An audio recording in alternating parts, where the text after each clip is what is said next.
Good morning.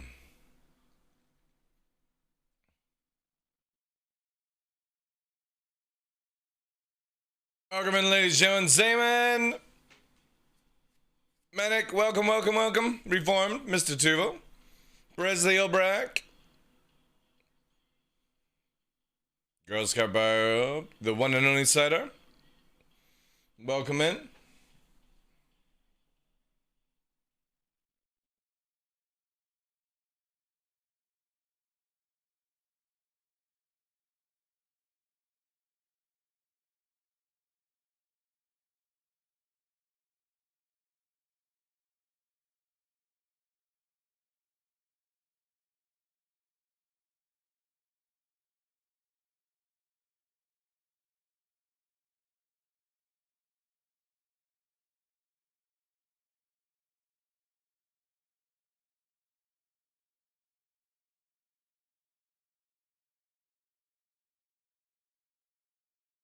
Rivers, welcome in, dude. Oh, Puppeteer, good morning.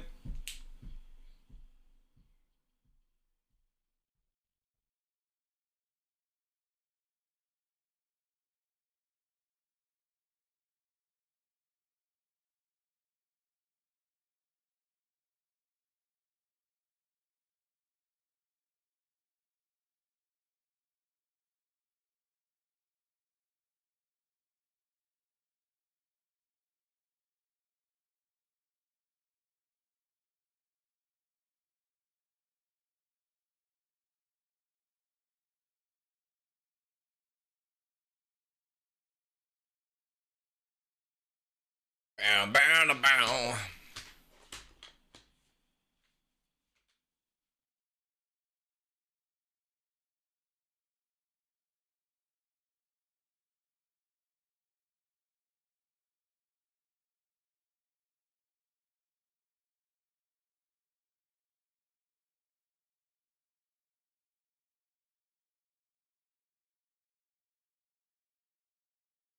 Armored Fear, welcome in.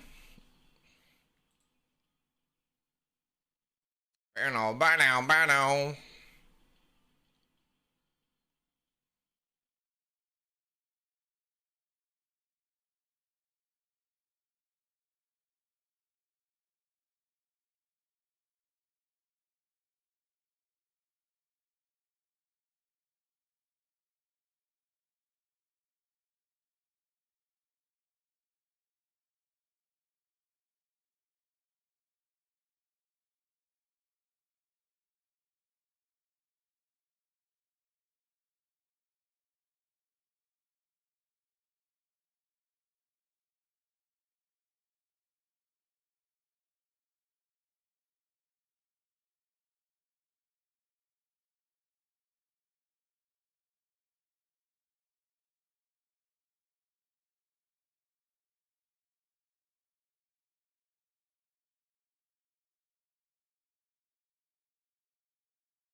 Hey, my arch, hey, Dan Chief. Welcome back, Presley. Devs, good day to you guys.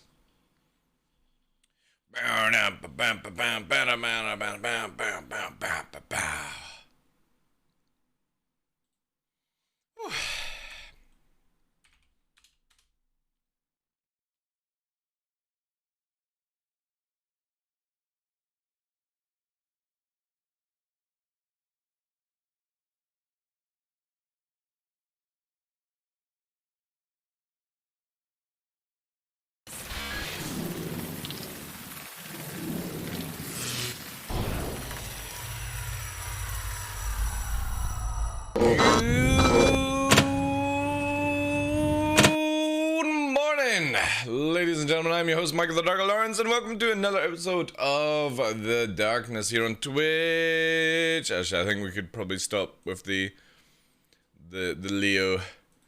We'll just do this. Fuck it. It's the first thing I could click. It is Wednesday, 20th April, 22. 20 days in, 10 to go, ladies and gentlemen.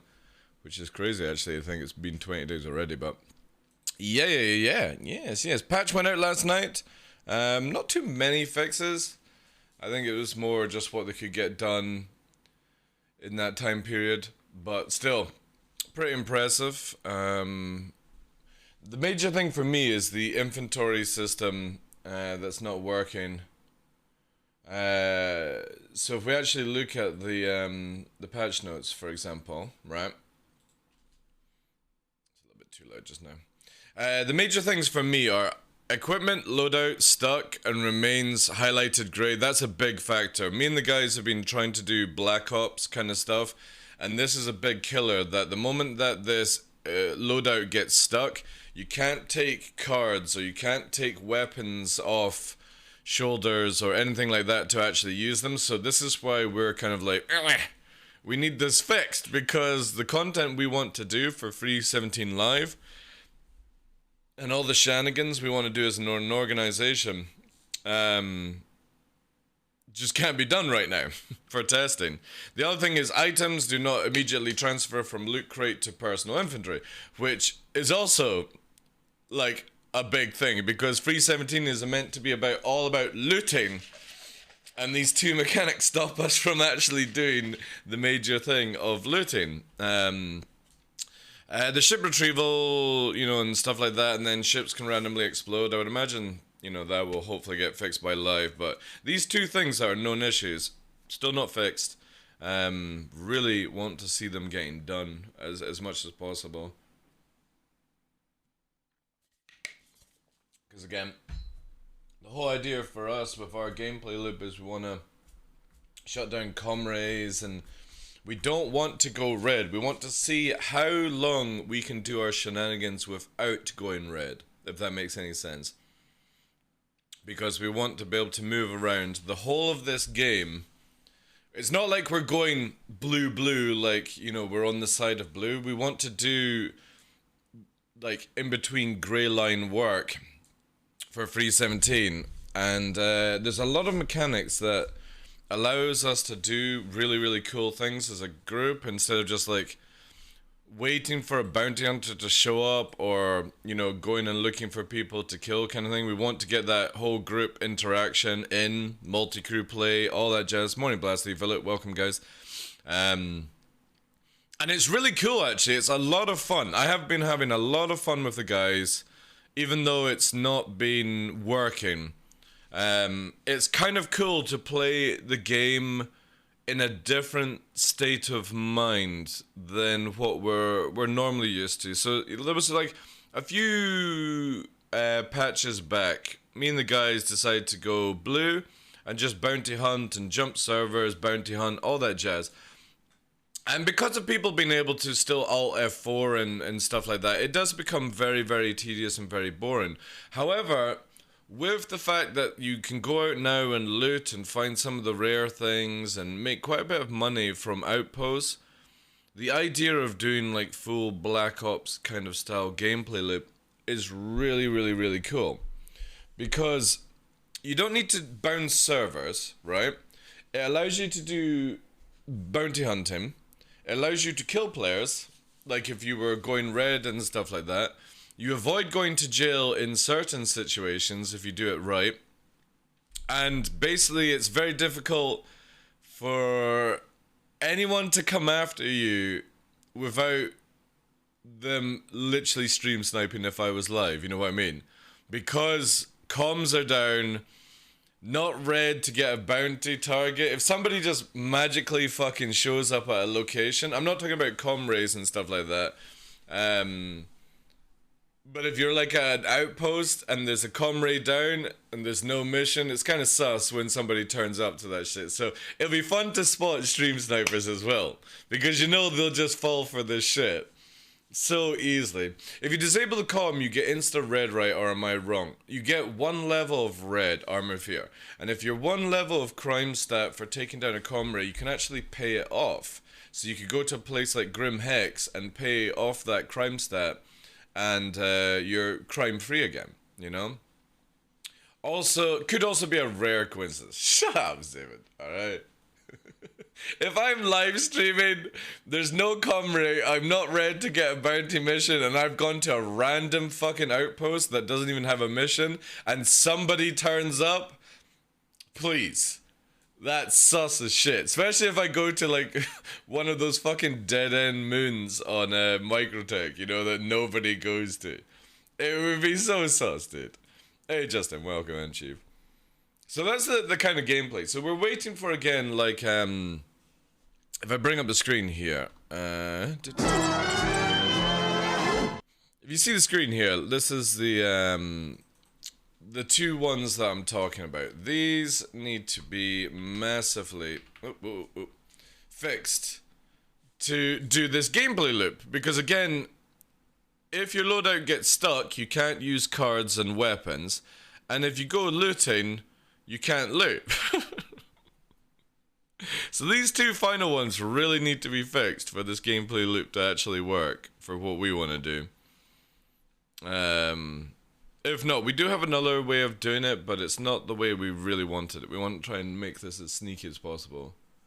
Nobody but rock miners and red players that want to kill you, said miners. Yeah, exactly. But they would have to be watching the stream to know where I am, Sharus, if you know what I mean. That's what I mean. It might be a rare coincidence, but most of the time it will be somebody watching the stream that turns up. Because if I'm not red, I don't have a bounty, there's no comm to trace even if I was, and I've gone to a random location, random outpost that doesn't have a mission, and somebody turns up and starts shooting at me, that's a stream sniper. That is blatantly a stream sniper. Because the chances of some coming across that are very, very, very, very, very, very, very rare. But that's cool. That's what we're trying to showcase, you know. So again, hopefully they can sort these two things before the patch goes live. The rest of the stuff, AI combat can jitter during PvE combat. We've had that for years and stuff. Hey Matrix, how you doing, Chief? Thank you very much for coming in. Hope you're well today. Ship retrieval can time out and place ships in a certain claim state. Again, that's not that big of an issue. The Starfarer with Valkyrie is kind of funny. Many mineable asteroids can't be scanned. Again, there's a few little bugs, but I don't even think we're going to go live this week. I generally think live will be next week on the 28th or the 29th. Love your beard, thank you, yeah. I've just recently shaved down the mustache. It was getting a bit too prickly for me. So, mustache is shaved down so it grows back. But yeah, this is about the level I'm keeping the beard. I don't really want to go any more into it. It requires too much work, oiling and all that jazz. And I'm back again, just a small 46 volt fire at work, nothing major like. Nice. It's class. Thank you, dude. Hope you're well. I don't know, loaded Carrick showing up at trading outpost just happens to be fully cleared. No, Sharos, I'm talking about Twitch like Prime sub received. Generous and clever. Bravo. Hey Vrogs, thank you very much for the 4 months support with the Prime. Appreciate that, Jack. Welcome in. Nice Matrix. Nice. Good. Sharis, I'm not talking about like an outpost, like a trading outpost. I'm talking about a bunker, basically, outpost. If you know what I mean. Again, if somebody turns up a trading post, I would never look at it as a stream sniper. You know, that's definitely going to happen. I'm talking about at a bunker outpost kind of location. How are the doggos? They are fine. Nova was in at the start of the show getting his chew, and Luna is under the bed, which obviously we've got like a new room cam to let you guys see the dogs, but she is under the bed behind that curtain because obviously the bed is there to give them a little dark area so they don't get caught in. That would be hell unlikely. Exactly, yeah. So again, hopefully they can get these fixes in before live. We've got a good doctor map, a server deadlock client. I crashed last night trying to do some stuff. There's not many known issues. I think they can generally get this cleared up before going to live, but I would definitely highly suggest that CIG just wait another week and get all of this as much as you can fixed, you know? And that'd be good. And they put out a message here that ship positional desync is in due to recent improvements on the desync, which is incredible. It's one of the best I've ever seen. We have uncovered hit reg bugs, but they know about this, and they are going to try and get it sorted, but I think it's definitely going to be 3.17.1 or even 3.18 by the time they get the hit reg bugs fixed. But they know what they're doing. It's basically, you just aim and don't use lag pips. So use lead and aim slightly in front of the pip, and you're fine. It'll hit the ship then. There's currently no workaround to avoid hovering inside the velocity vector of another ship that leads your shots a bit more during combat. Yeah, again, to improve desync, we have to kind of like smash the whole game and start over again. So again, I'm 100% behind. I would rather have no positional desync than kill somebody at the speed that it's intended to do so. I'm quite happy to take a little bit longer in shooty, then, oh my god, I was behind the person and now I'm dead because they magically rammed me, even though they were 2k away from my screen, you know what I mean? So a lot of people have their own opinions on it. I look at it as just more fun to know where your target is at all times. That is a much more healthier game for me. But I'm not in the Arena Commander sweating in those trenches, so I can understand why people are upset in that area. But as always, just gonna have to buckle up, buckaroo, and wait a few more weeks, month, year, lifetime before you get what you actually want.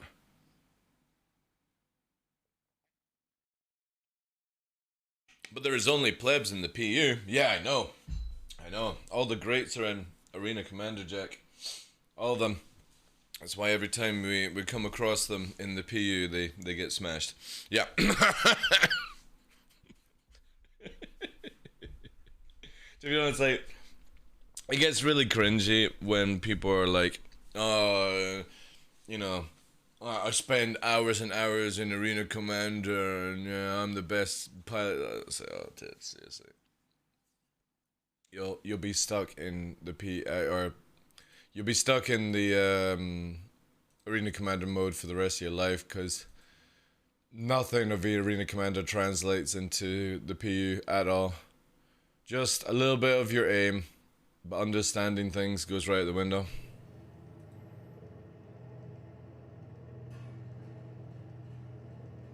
Yeah, but I'm a different story, Justin. I seem to have this knack of finding people. I am the greatest detective. I am Batman. I have this really good knack at actually finding people in Daymar, and I don't know why. It's only Daymar. I think you must remember, yeah, but the fighting style does not translate Sharus. Because whilst most of the time Arena Commander is 1v1, there's no such thing as 1v1 in the PU. So learning to deal with 2 or 3 people at once and killing people is not what happens in Arena Commander. You might be lucky and get 1 or 2, you know what I mean, but yeah. There are different ways to look at it, and I can tell you right now that every Arena Commander pilot that goes in there, the moment that they're up against 2 or 3 people that know what they're doing, all that chest beating goes right out the window, Sharus. And you could ask Avenger 1, anyone that is like a top Arena Commander player, like, Arena Commander stays in Arena Commander. But your knowledge of the PU has to be more than what Arena Commander offers you. So yes, you can be good at 1v1. But ask Avenger 1, does his combat training in Arena Commander stick when he's got 3 people shooting at you, you know? Yeah, they do, says John, yeah. They do work right now. To the ASOP vehicle retrieval system. You have to know strategy more than stuff. Stand by. Exactly, Girl Scout Bub, exactly. Your vehicle has been delivered. Yes, you would gain muscle memory of flying and stuff like that, Charus, but the PU is all about strategy, funnily enough, over flying somebody and aiming when it comes to organic fights. And I'm not talking about flight or fight or certain things. If somebody spends all their time in Arena Commander and they come into Atmosphere versus me, they die. Because they think and fly like how it is in Arena Commander, and when the moment that you hit Microtech or Daymar, it is a completely different ballgame. You know what I mean? Well, good for 1v1 is still better than me. Again, the mentality of that 1v1 is always going to be how it is in the PU is a very bad way of thinking. And not the major players of Arena Commander don't think this, but there are a lot of Arena Commander people who they come into the PU, and if you 2v1 them, they just flap their gums saying, oh, it was not fair, there was 2 of you versus 1 of me. It's like, yeah, but you came after our bounty, and now you're crying that you lost it. You know what I mean? There are people like that, dude. Most of the major players in Arena Commander don't say this shit or don't cry about it too much. But generally, if you are red and one of these numpties are like blue and they're doing a bounty hunt mission and you clap them because they 2v1 you in Atmosphere and they have no idea how to fly in Atmosphere because they're so used to 1v1 in fucking Your Honor fly Arena Commander, they get so pissy about it and it's hilarious.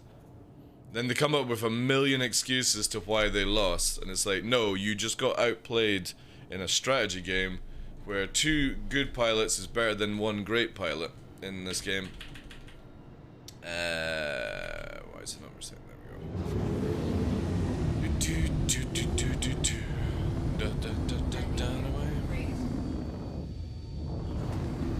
And it's a major thing. You do see it a lot of the time where people are just in this weird like mentality, like, oh, I'm so good at 1v1ing. It's like, fuck off.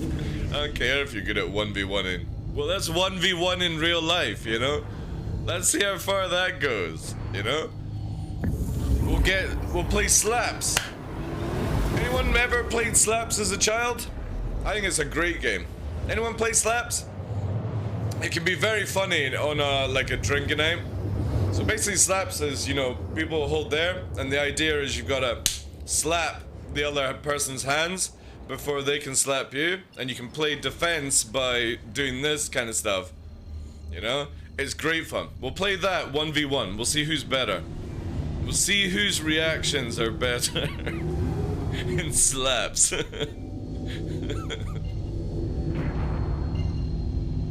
It's so good. I can't remember the one where they do it in Japan, where you have to put the hat on and the person has the mallet, so that you've got to do something. I don't know what the game is exactly called, but you've got to put the hat on to shield yourself from getting slapped by the kind of like rubber mallet thing. But Slaps is a great game, especially if you go in for big plays where you really, like, if you've got fast reactions, you can get a very like hard slap and you hit the back of somebody's hand. And I'm not talking about you get the competition of slaps where they slap people's faces. Have you guys ever seen that shit?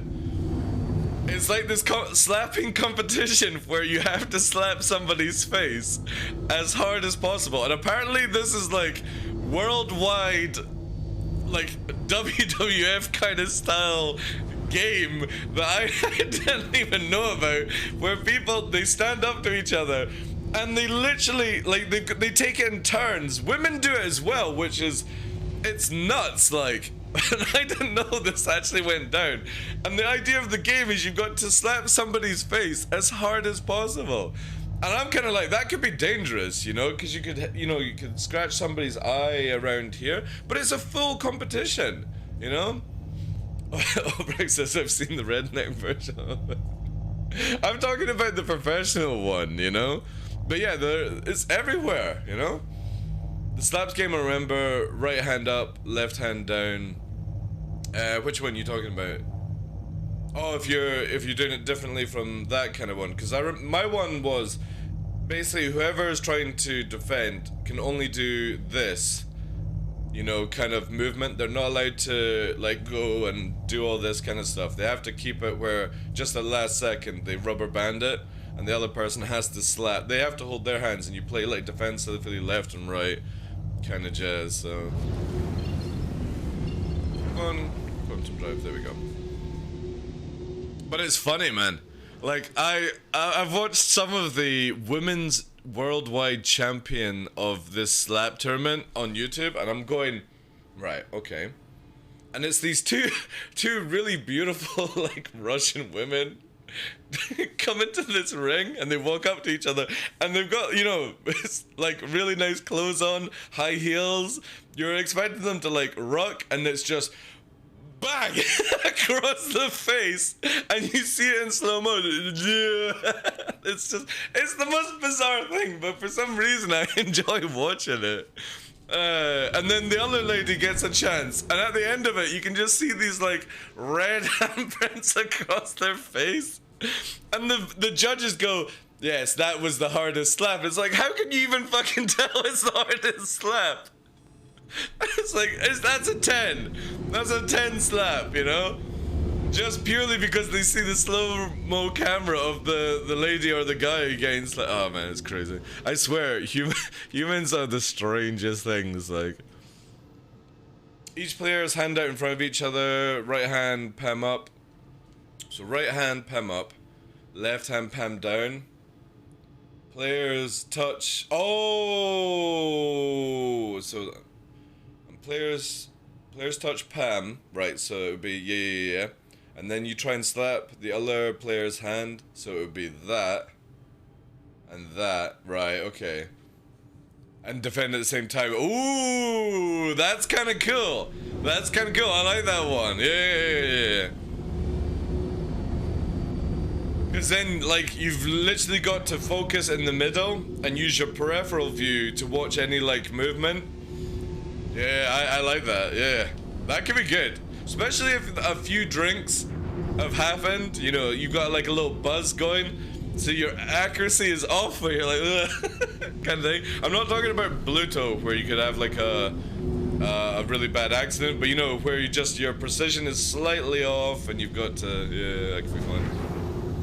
You can slap hand or cross and slap the... Oh, you can slap the hand, or you can... Oh, that's interesting. Now, can you move your own hand? Like, so for example, you were saying it was what? Right, up, left. Can you move your left hand and slap with the right? Can you do that? So basically do a faker, move this hand, and then slap with the right hand on the other one. Are you allowed to do that?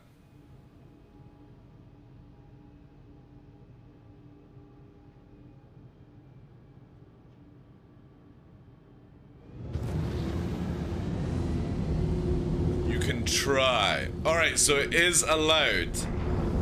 That's cool. That's cool. Yeah, I would be totally down for like a game at CitizenCon. I do like Slaps. Slaps is a very, very, like, it's a funny game, but it's all about like outstaring your person, like, especially if you play this, you know? You stare at each other and you have like a giggle and shit. It's funny as fuck, but then it's just like, I'm really, really good at not blinking if I stare. And then it freaks people out, and then just get a wee cheeky banging, you know?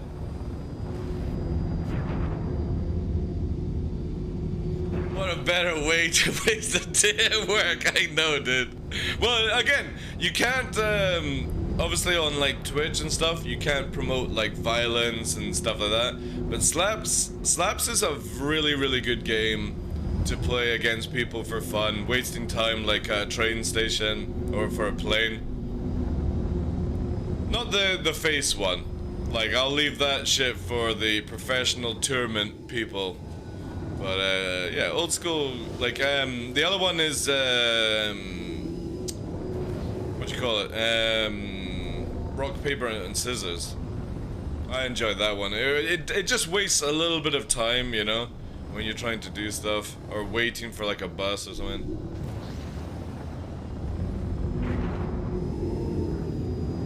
A little bit of Sudoku, you know? Alright, so again, I've got my tracking settings just a little high for the pitch because I want to see if I can train my movement to be a little bit more snappy. I don't have to move around too much with it.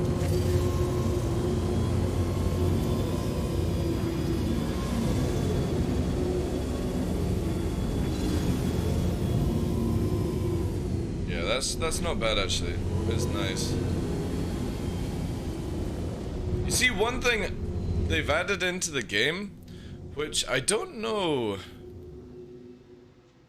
Where is it here? Have you guys seen this one? Where is it here? So I think it's down at the blackout area. Have you seen this? GeForce included afterburner zoom. I don't notice anything with this. I don't know what this does. I don't want the head movement because it literally makes you like flop around and stuff. And since I don't understand why they have these even in the beginning to disable. I get global camera shake because it can cause nausea for people. But I don't know why these ones have the ability to tone it down. And this one, I just don't know what it does. I can't see any difference between the two.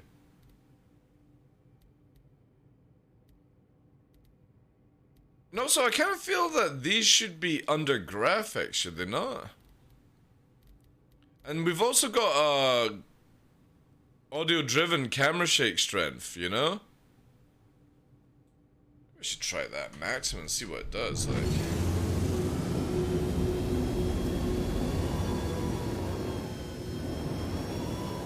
Again, like, I just don't see any difference in what these things are meant to do.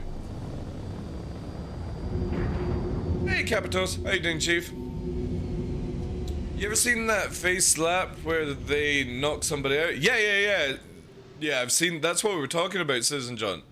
The world, like the championship of like face slapping. Where you have like this really skinny guy versus this giant, like big body weight type thing. And I watched this video on YouTube. This guy, he's got like tattoos, he's bleached bangs or something like that. And he slaps this big guy, like, and this big guy is like, you know, he looks like a strong bodybuilder kind of type, you know, quite chunky. And the guy's like that, and then you just see this little white guy standing.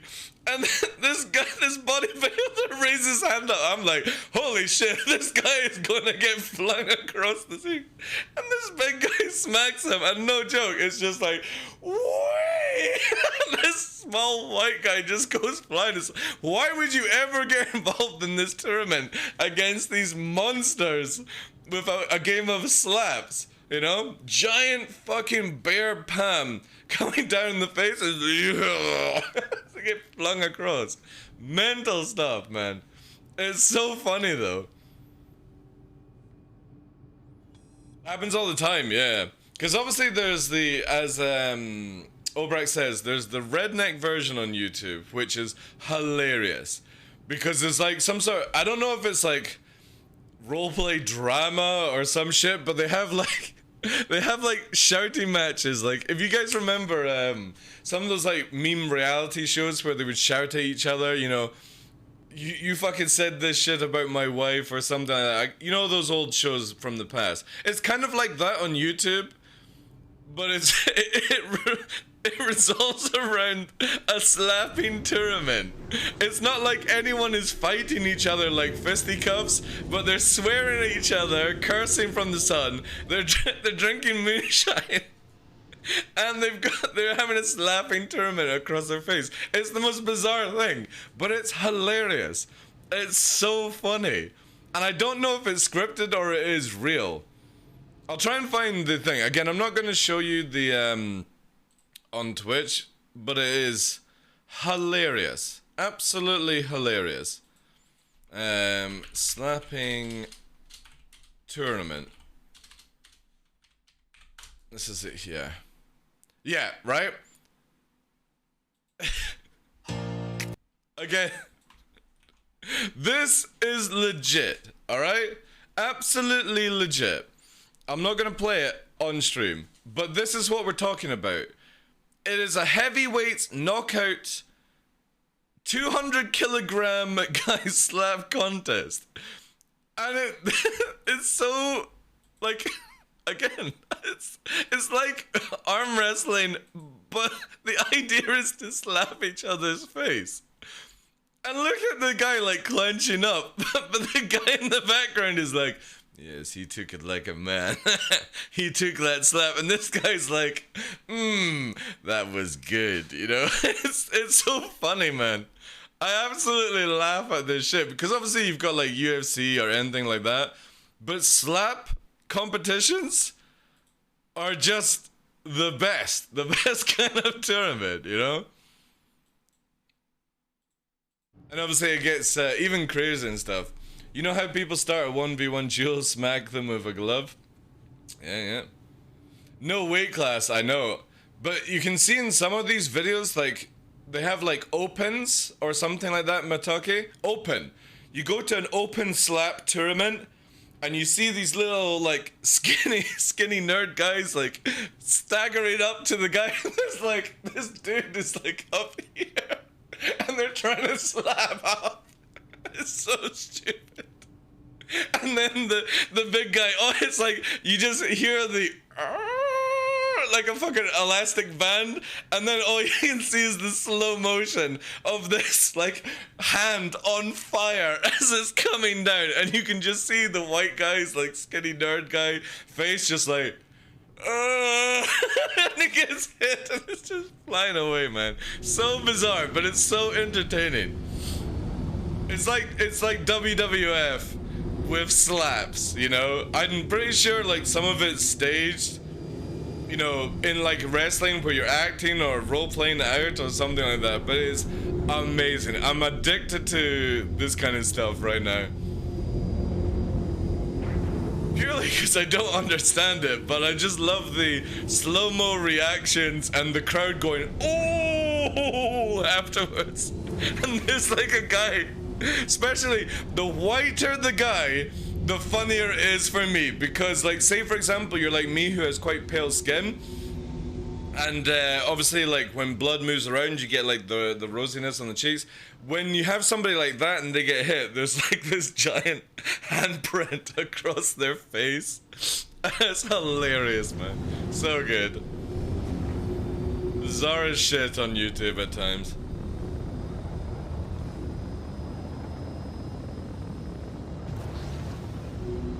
Who knows how that one came up, you know? What can we do that nobody's done yet? I'm waiting for where people use their feet. Maybe there is feet slapping. You know? Do you want to take part in a slap tournament? No, I'm pretty good. I'll be one of those guys that go, oh, at the side of the ring if I ever saw something like that. Like, for me, I think it's better than having animals fight illegally. If humans want to slap each other for money, you know, awesome. I think that's so much better than doing it with, like, illegal animals and stuff like that, you know.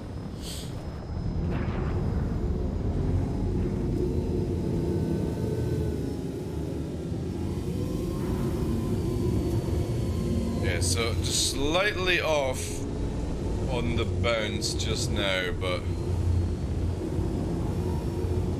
yeah, it's pretty good for what I need it to do.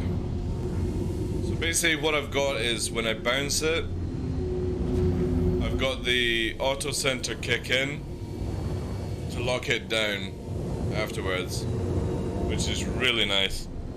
So then I can just sort of, like, casually move the head, see what I mean? It barely moves it, you gotta kind of, like, slap it down.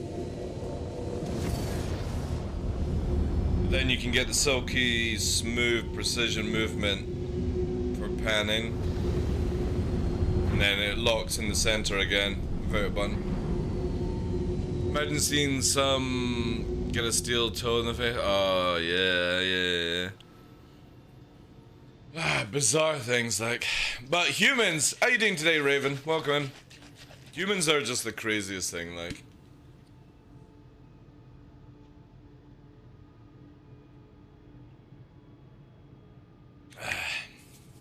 But hopefully we will get a patch this week. I really want to see the item stuff fixed, because this is one of the biggest things for me with Star Citizen, is the idea that eventually there's not going to be everything in stores and you're going to have to actually find loot in this game. And one of the things I can't wait for is when we find ship modules around the game. It's going to be amazing. It's going to be amazing, because my idea would be like, you've got an outpost, like say it's a junkyard or a strip market, whatever you want to call, where they take parts of ships, and you can go in, comms down, and steal it, but then you're gonna have to have like a ship that carries it out kind of thing, and you're gonna have to drag. I mean, that whole interaction right there is what I can't wait for Star Citizen. I'm not too bothered, like, PvE missions are gonna be great, but it's the idea that I can just be flying around in a ship, Liberator, with certain components for the org, and be like, alright, cool. Let's take that ship, down it, take the cargo out of it, strip the components of it, save it for us down the line, stuff like that. I think it's gonna be so sick. Tough Mudder, welcome in, Chief. How you doing today? Yeah, exactly. Everything will be in a store somewhere, but not every truck stop will have a railgun, and exactly. But there isn't any railguns in any stores right now, Kappa. So the idea is that a railgun becomes a really rare entity, and I really like the idea of that, because when we can actually start trading with players in like Space Amazon or Weapons Deal, I could be like, you know, going to somebody like Detox, for example, and be like, look, Detox, a wee fucking arms deal for you here. I got a hauler full of top grade railguns. Nobody knows about it, you know? This is the price. How does that sound to you? And somebody like Detox goes, you know what, we're about to do an op on the ground, you know, have people in the flying. We don't really have too many railguns because we maybe don't have any in stock. And they're like, nobody's looking, done deal kind of shit. And then their opposition are like, oh, we've got intel that they don't have many weapons or something like that. And then there you go, like Detox and the IMI bust out with all these railguns.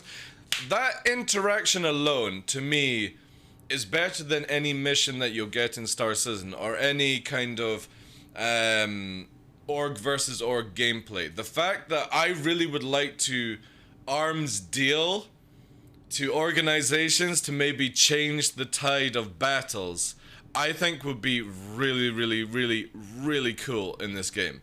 And I think we could easily have it. All we have to do is get the ability to like set up money contracts or something like that, where it's like, you know how like if you have one and you do the refueling and the medical and stuff like that, but the ability where like when we've got physicalized cargo and we actually have to move it around, then you could have literally like, again, I'm using Detox because he's generally, me and QQP have worked with Detox in the past for like shutting down comms, so we've already got that kind of like close deal of possibly doing things in the future together, where you could have like a freelancer, and especially without any desync now, freelancer with all these weapons I'm talking about in the back of the QQP one, and Detox turns up with his boys, and then you've got these guys like moving guns into the back of their freelancer. It's like, all right, cool guys, see you later. We're comms down, clear of any crime kind of stuff. I can't wait for that shit. You know, that kind of like doors coming down, the briefcase comes out, Detox is just like, alright, thank you very much for all these railguns. It'll be so sick, man, you know? Just in case like he's in the system where he doesn't want to be caught doing any shady work or anything like that, you could use us to do the middle ground kind of stuff. I think it would be incredible gameplay loop. And again, you don't have to be blowing people up all the time. but that interaction where two orgs meet, Kraken, Liberator, whatever, you've got people coming in, you know, people moving trolleys of arms between ships. Thank you for your business. Exactly. For me, I get really excited about that kind of gameplay interaction because there's no other game that can offer it, and all we need is physicalized cargo and the ability for people to move cargo from one ship to the other without it disappearing and stuff like that. Or people come to your Kraken to buy weapons or abandoned merchantmen and stuff like that. You know, I'll send a DM to Detox or IMI or Shadow Moses or anyone like that. You know, I'm just spitballing names right now. Be like, hey, we've got this. The Kraken is at such and such location. It's yours. First digs if you want. We know that you're in the area, or if you're in the area, send one of your guys over, kind of stuff. You know, we need to offload this before we move on to another solar system. We ain't gonna be back for a couple of months, kind of thing. You know, I fucking get nerded out with that idea that QQP is gonna be rolling around in a movable Kraken. We're not basing anywhere. We're literally sitting on the back of like the Battlestar Galactica vibes of just moving, you know, low-key capitals around, kind of thing. And or you know what would be another cool thing where there's no interaction, but you put like a floating crate.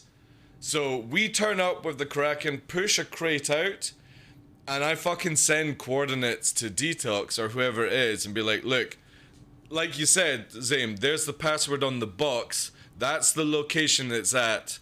It's all yours. We're having to dump it because we're moving into another area and we don't want to get scanned. But you guys are in the area. If you want free weapons, there's the fucking location. And then they're pushing it into the back of their... That's fucking cool gameplay, man.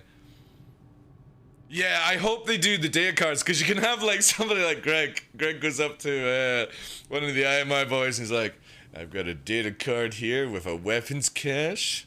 There we go, briefcase with that way, off we go.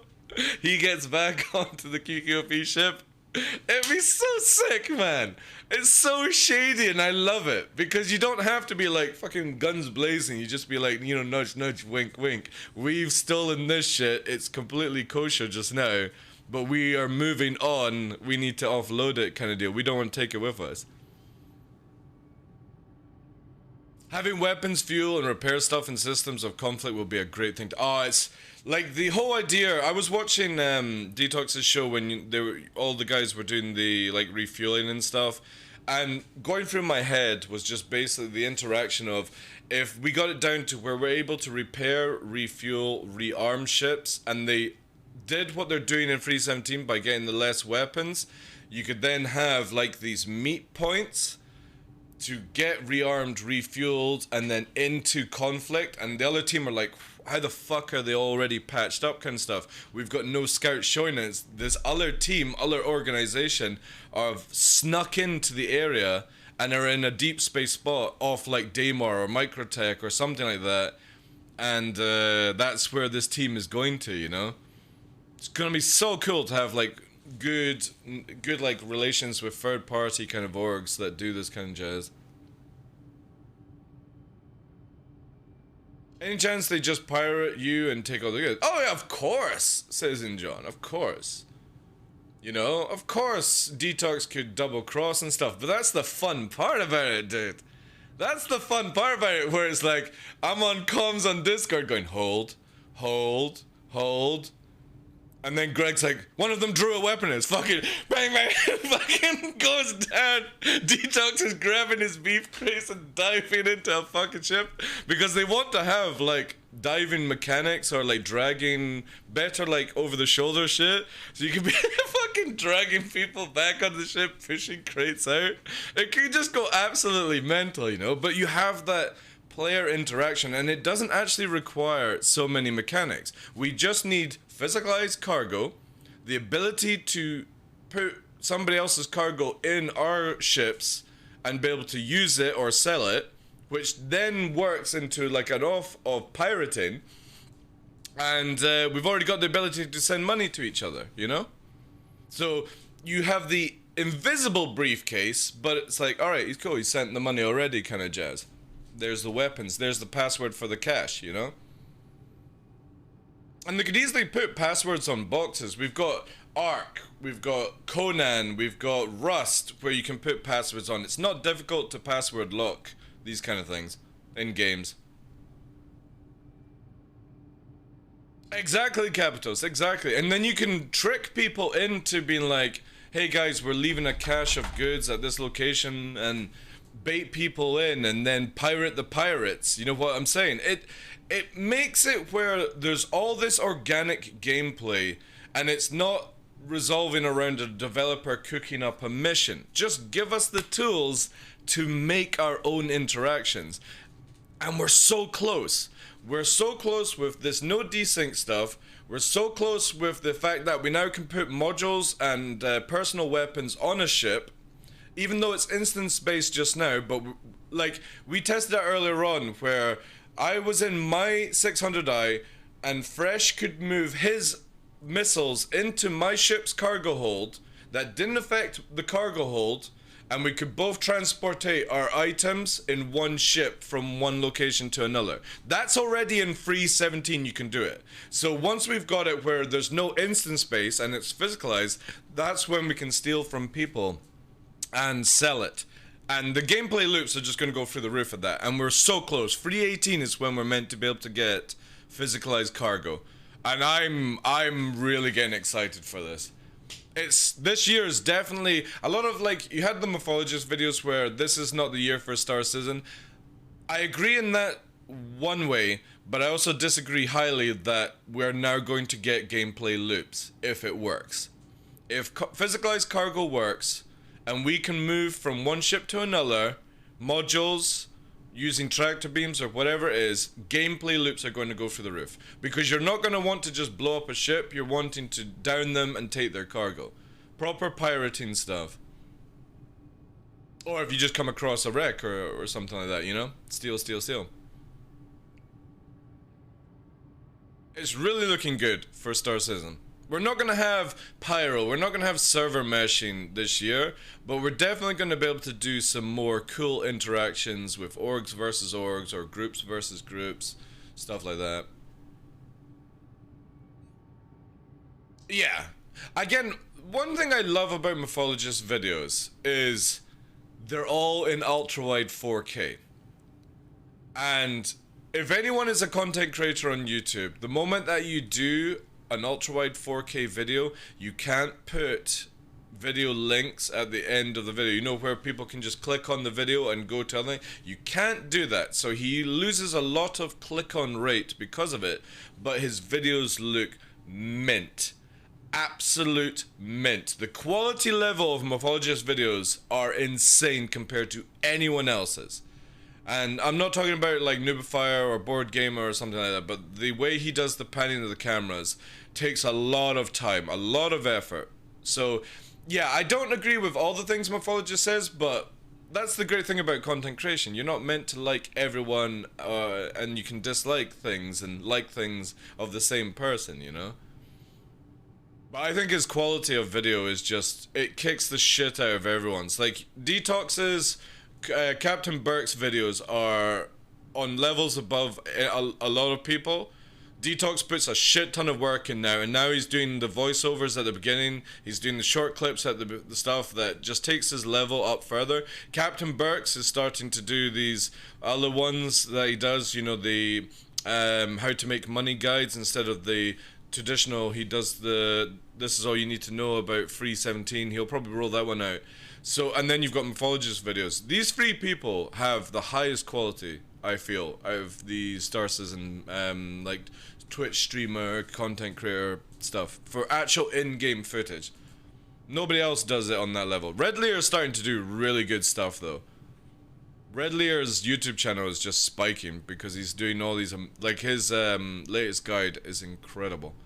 But yeah, I don't care for some of the way, like, but again, Mythologist looks at the game from what he wants to do with his organization. I look at it from what I want to do with my organization. Obviously, opinions are always going to clash. But I agree with him that it's not going to be the year for, like, Pyro and stuff like that. But I disagree with the idea that this is not the year for Star Citizen. I think it is. I think it is. Detox and Morph are yet to embrace the YouTube thumbnail meta with the reaction face. Oh, like Salty Mike. Yeah, like my son runs Salty Mike's second channel, which is really fucking cool actually, and I massively appreciate like Salty working with my son for doing the editing and stuff like that. And they've been on the go for quite a bit now. Let me do Salty Mike, and it's to his channel. Yeah, here it is. Salty Mike.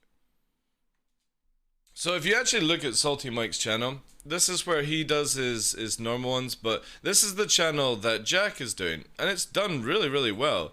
But Salty Mike and Jack have incorporated what you're talking about, Kappa, which is the like this one, the oh,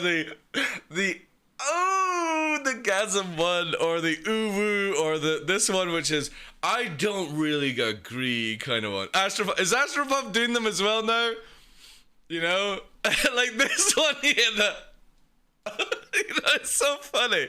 Every time you see a reaction video, it's always like this one. These ones are fucking meme, man. You know, the or the yes. This is how I always react in real life. You know, embrace the YouTube meta. I know.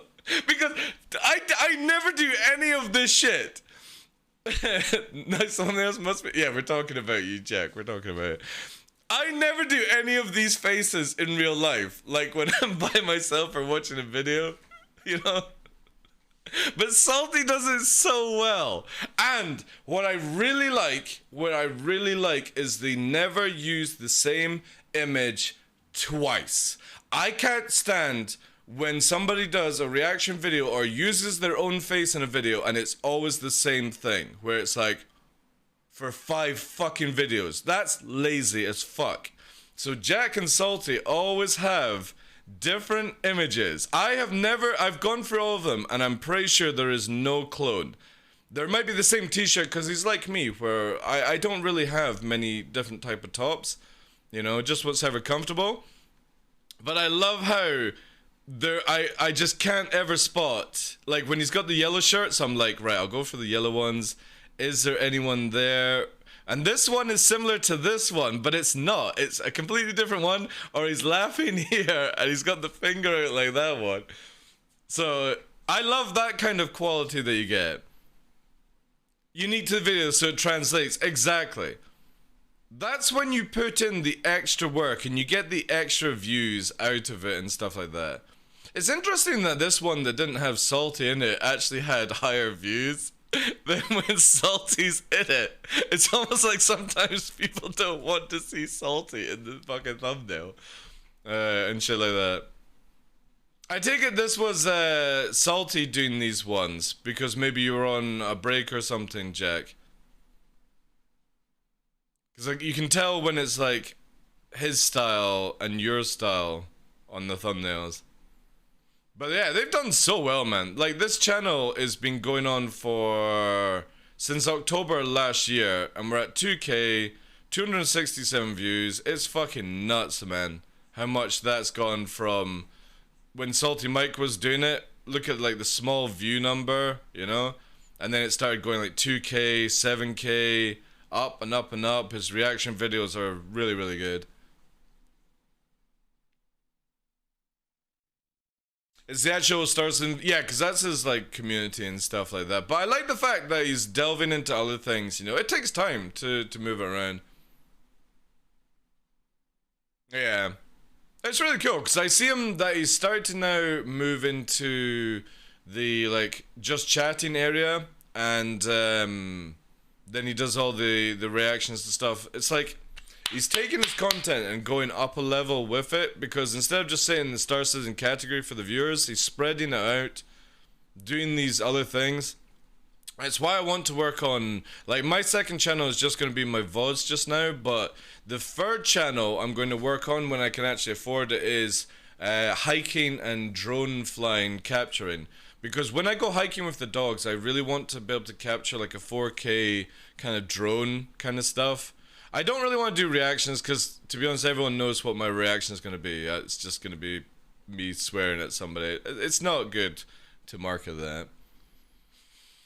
The red fucking... Hey, dude, they work, man. Red arrows work. Jack got to the point, right?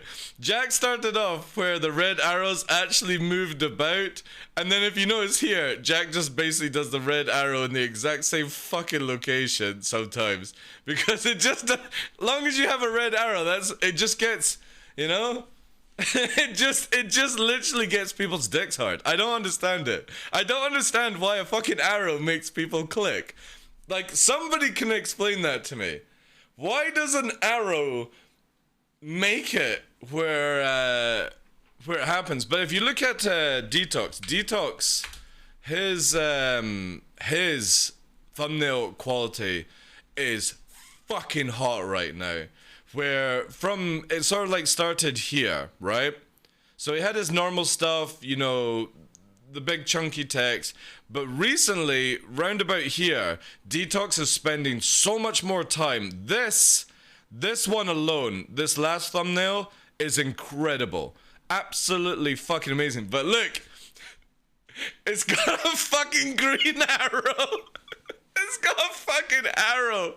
So even Detox is now getting into the meta of gotta have a fucking arrow. Hey guys, we're gonna be playing with a ballista today. You can see the fucking ballista, you can see the fucking torp, but let's also have a fucking arrow. And no joke, it works. Views will go up because of a goddamn arrow.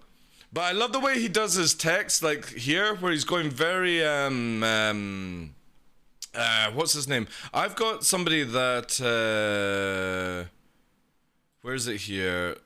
I'm gonna go through, you guys get to see who I subscribe to. It's mainly content creators. Who am I looking for? It's a dude, I've even got Greasy Khaleesi. Greasy Khaleesi is hilarious, like, the memes. Right, let's just use, yeah, Jack Frags. It was actually the guy, who am I looking for? I'll just use Jack Frags as an example. Jack Frags.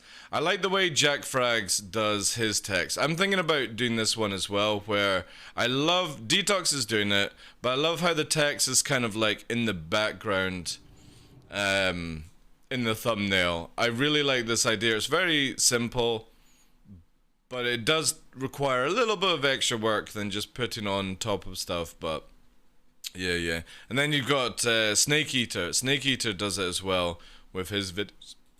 It's so clean. Like this one here, when Jesse was doing the control panel, and the next one, his thumbnails are just sick, man. Really, really good. And he's come a long way from where it was just this at the beginning. And you can see the quality goes up. And then obviously, you know, and he does this like as a part-time thing, you know, just for like a hobby. But his quality on video, if you've never seen, this is Snake Eater. He used to stream on Twitch. Used to be Snake Eater as a channel, but this is his real name. He's gone more professional, kind of off his own name. But his videos here, he has one of the coolest devices for recording stuff, which is a dolly. And a dolly basically is a track that you put your camera on, and it gets that really silky smooth movement. So he uses this all the time, and it's, when you see the videos that he does, and I will have to select it's so cool, like setting your cable management gain fit with your chair. However, grip again, look at that, where the camera just like pans back here. It's on the track. While you're flying. It's just, these little things are what I love about content creators, especially in the Star Season, where like Ikers is another one. Ikers is from Shadow Moses. He does a lot of meme videos, but this is also, like, I was gonna bring this up, this is also a very, very fucking clever way of doing it. So that's the Shadow Moses logo, and if you notice, whenever he makes a video, it matches. This shit is fucking sick. So if you see this one, his next video, the face will be on the other side. That is really fucking cool. And I love the idea where you have the videos work together to create your actual org logo. Really, really fucking cool. You know. I'm trying to remember who I'm talking about. The other guy. He's got like 2 million channel kind of stuff. Let me do here and I'll search for it by spinning through a lot faster.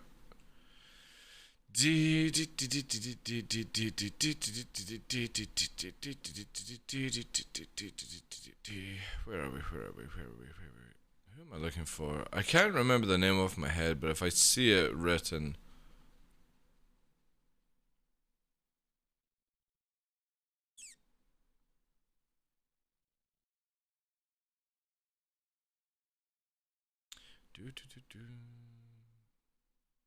I'll probably go through my likes, actually.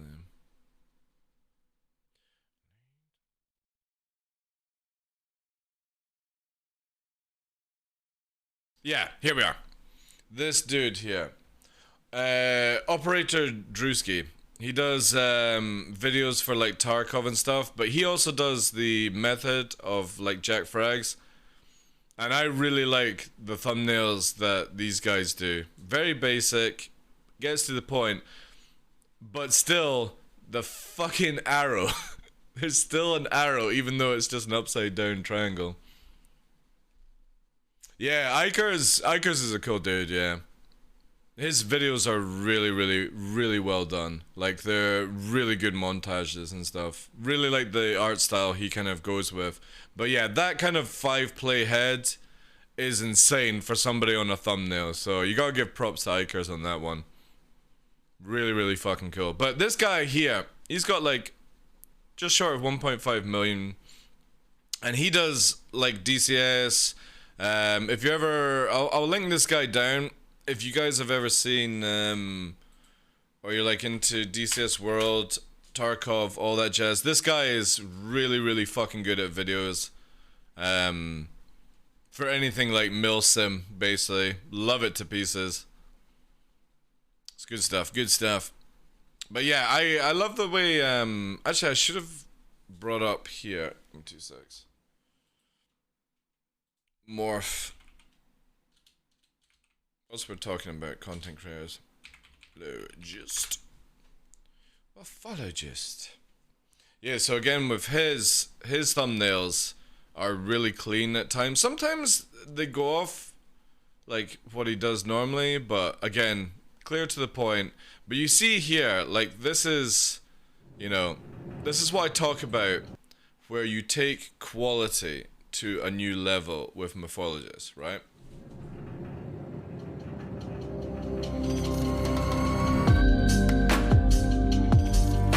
Just, you fucking what?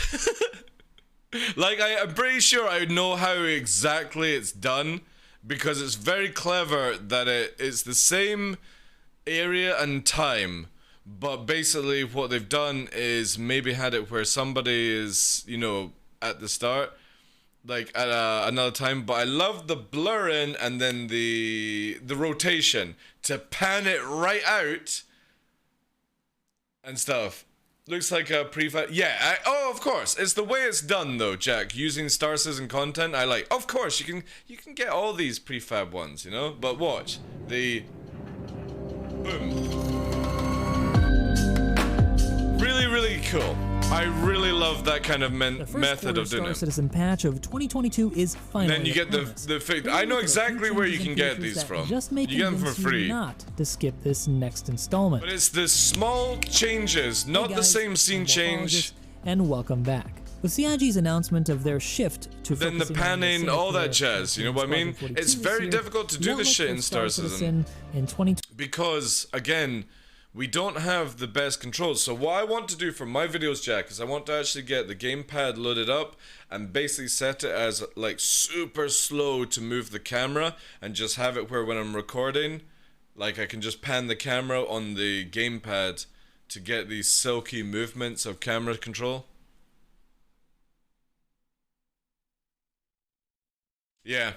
Yeah, exactly. But again, the one thing with Morphologist is he does these in 4K ultra wide. Fueling and like I said, The moment you get to the end of a Thanks for video in watching. 4K, he can't do the click on things that you find with other people. See you out there in the verse. So this is where, for me, I will be doing the same thing, where you sacrifice the ending part for 4K videos and ultrawise. Because again, you can't have the click on stuff that you get. You know, you get this stuff popping up. Otherwise, guys, But he can't actually put his own stuff in, you know? Which is really, really cool. You can macro your keyboard to have these kind of shots. Can you? How do you mean? I've got it where, for example, I can do like this, if that's what you're talking about. Are you talking about where you macro it to do a slow pan on the same thing? Because the one thing I've noticed is I never seem to be able to, my camera actions never save for first person. Need to lurk for a bit? Cool, dude. But definitely, Captain Burks, Salty Mike, Detox, and Morphologist, I think, definitely make the best videos for Star Citizen content just now. And I'm not talking about, like, you've got Astropub that does the lore and stuff. We're talking about literally where you see in-game footage, not B-rolls or anything like that.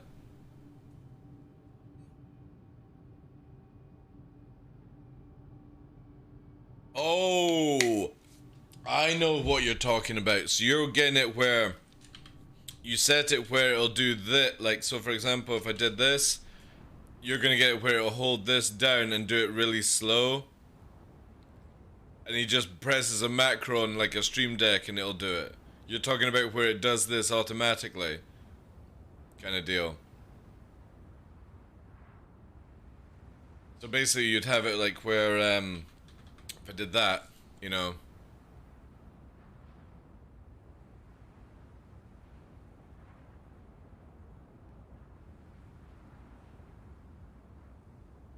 Is that what you're saying? How he's doing it. You just basically press a macro and the thing does.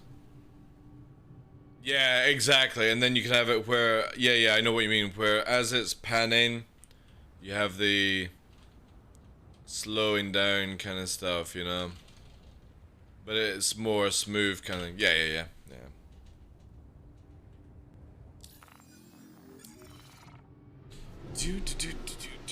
But yeah, I love watching all these videos. I don't watch them like all the time, but I'll come back to it and then just get into these things. Like generally, I won't watch like a video from these guys religiously, but if it's like a topic that I'm interested in and seeing what different people's points of view is. It's the same with Space Tomato. He does really, really good videos as well, but it's different stuff. It's like Super Mac Brothers, you've got Board Gamer, you know, they've got their kind of category of content. You've then got the content of like Captain Burks, Detox, and Mythologist who do the videos. Then you've got like Jesse and Noobifier on the tech side.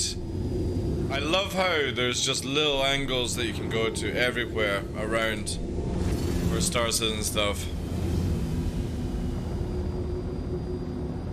But yeah, I definitely need to get it set up where you can do more multiple things. Exclamation mark April, guys, if you want to get involved in our weekly giveaway. Ends on Friday for an LTI quad bike and Nomad package courtesy of CIG, and then CIG have given me a 400i starting on Friday to the end of the month. And then we're going to be giving away a 20% discount code for Star Citizen to one lucky winner. However, I'm going to be doing that where only people who are in the channel will be able to win that one. The rest of them are where you can just do it anytime you want kind of thing. But we'll do like an exclamation mark enter or something like that. And I'm going to just use a simple chat tracker or something like that. But yeah, if you're following the channel, guys, get involved. All you have to do is go to the Gleam site, sign up, or just use your Twitch account to log in, basically. And yeah, awesome stuff with that. Hey, Dorn, how you doing, Chief? Put some different music on. I have. Do this. Yeah. How you doing today, Dorn?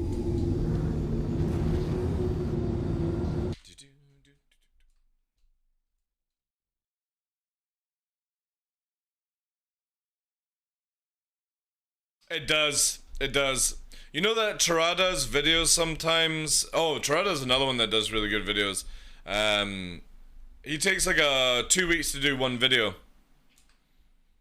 These videos cannot be cooked up daily. It's impossible to do at that quality level. That's why like a lot of like board gamer stuff is just using previous videos in the background as he talks about things, because you can pump out daily at that rate. But to do a mythologist video, that can't be done in a day. A Captain Burke's video cannot be done in a day. The quality is too high to do that shit. But that's where you want the big views and kind of stuff, you know? I need to go to a location where I know we'll have the dust storms to see if they're still in the game. That's something I've not actually checked in this patch yet. And they still need to fix the alt meter, but yeah. Where is it? Where's the tries? There they are. New and Waste has that.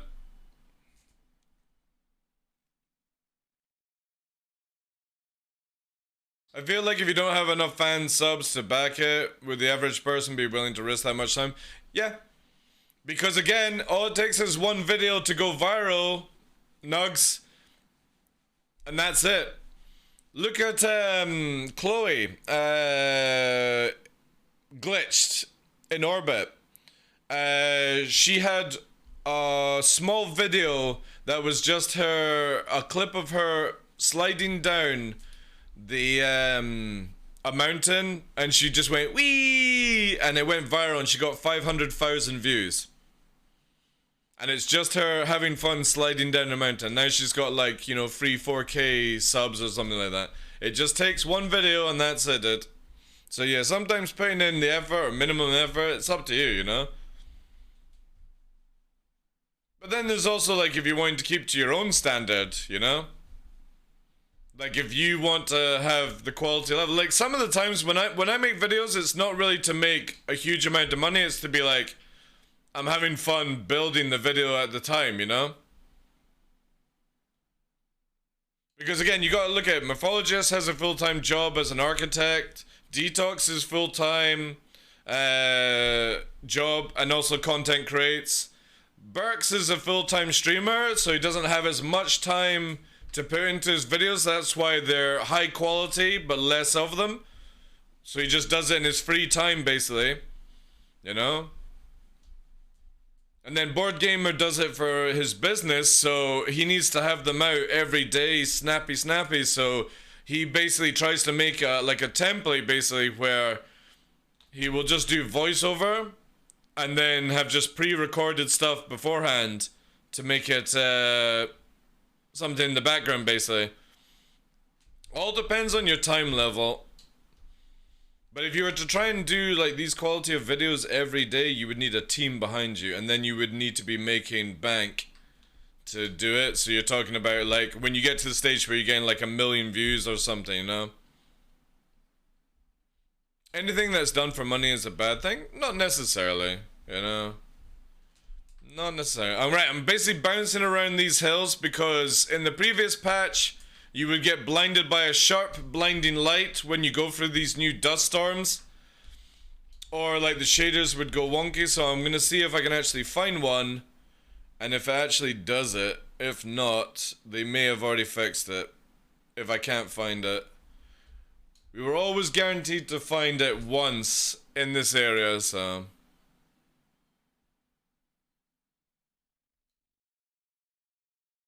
Again, it depends on what you're doing it for. Like, for me, I would love to do it for money. But I don't have it, like, daily kind of thing. Money is a means to achieve goals, not a goal in itself. Yeah, very true. Yeah, I would agree with that one. I would. It looks like... I'm not actually gonna say they fixed that. I'm gonna wait to see if I can go through a whole, like, session. So they're always on, like, the tips of these mountains. kind of area. That's where the dust goes to. Sometimes when you slow down, you can actually kick up the dust. Like you'll see here. I'm kicking up the dust now a little bit. It's not as bad though. They may have just toned it down and that's why it's not doing it.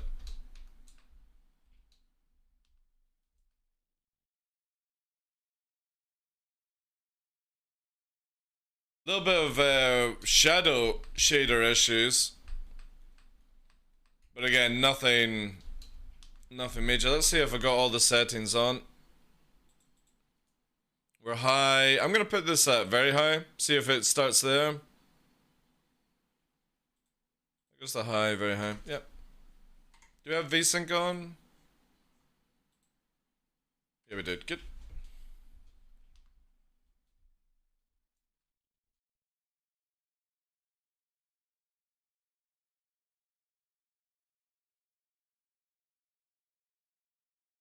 Much of a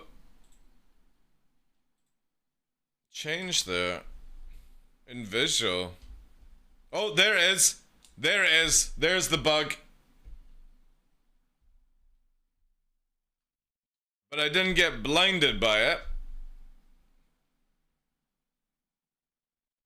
And I wonder if it's changing the settings then. Let's try high.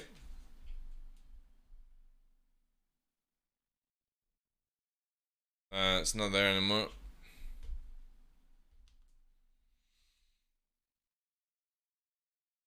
You got it on the deck? Right. And you've got it in this recent patch though. Tough. Have you seen it in this, the patch that came out last night?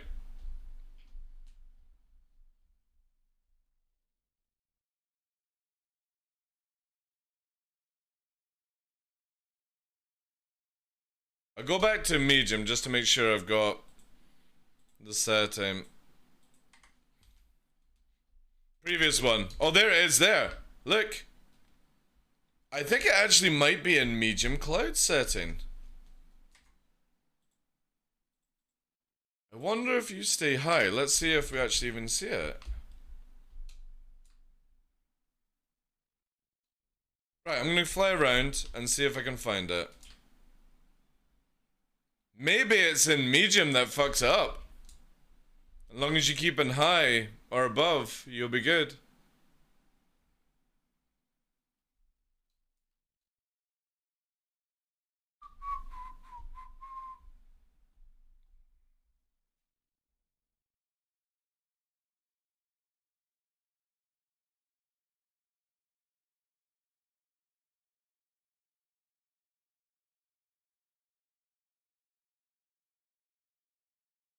Come on, show me the dust. If it's only in medium, then I can report that.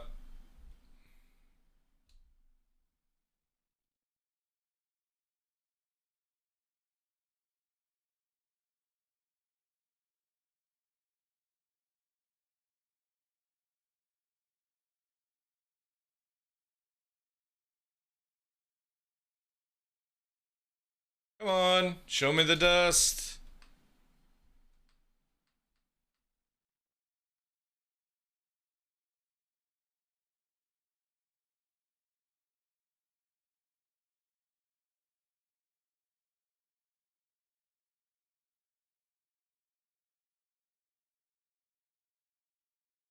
Come on. Oh, that could have been it.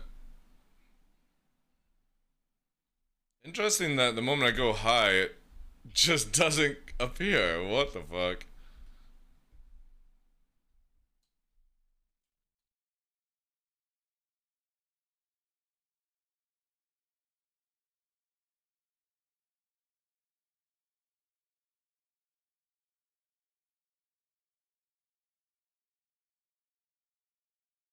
Come on, show me the dust.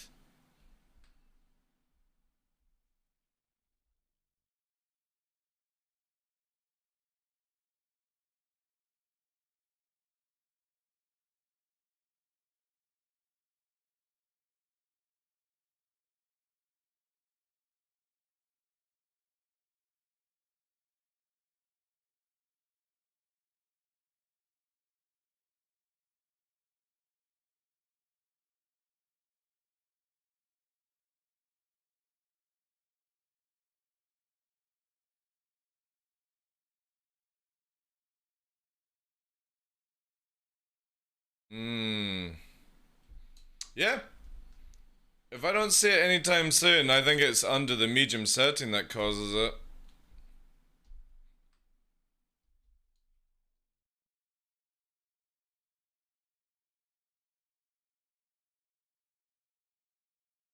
Under the medium setting.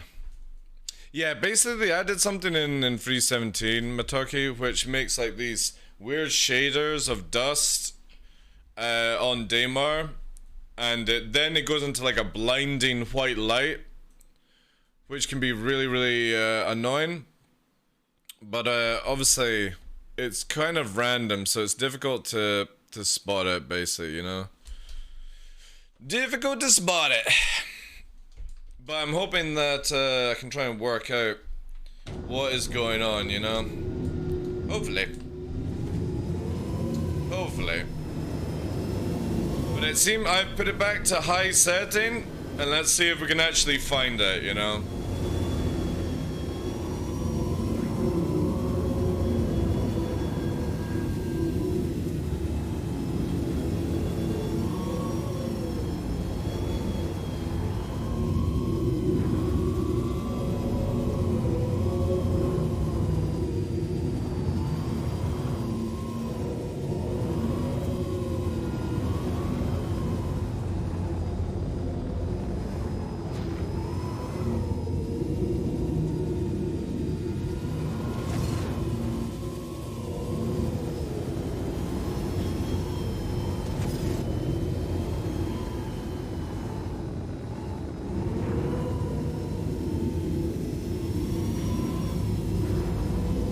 There it was.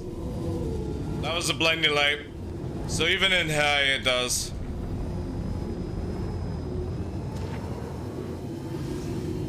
Yeah, so it's still in, sadly. It's just not as potent in high settings.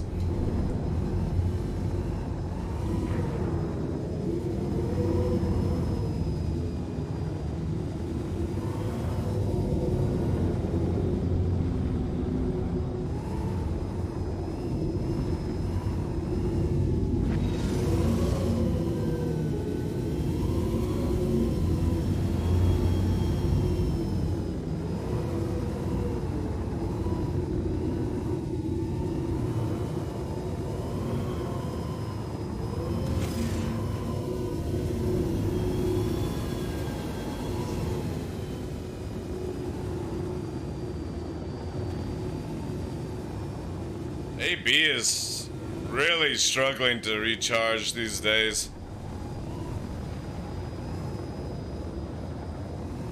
I think they definitely got it way too low for the arrow, but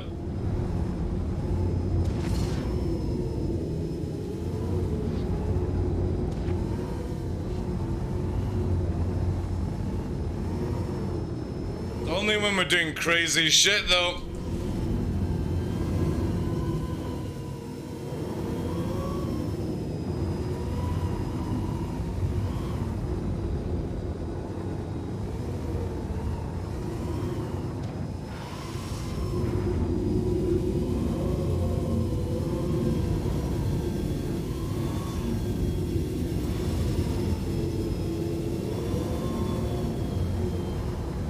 Yeah, the moment we add in huge amount of turns, that afterburner goes to absolute zippity doo-dah.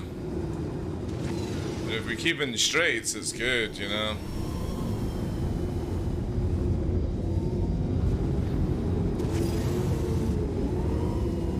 But again, it makes it just a little bit harder, which I'm totally cool for, you know.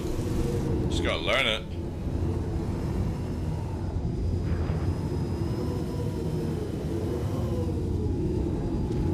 We are cruising at Mach 1 everywhere, so can't complain of that, as long as we do Mach.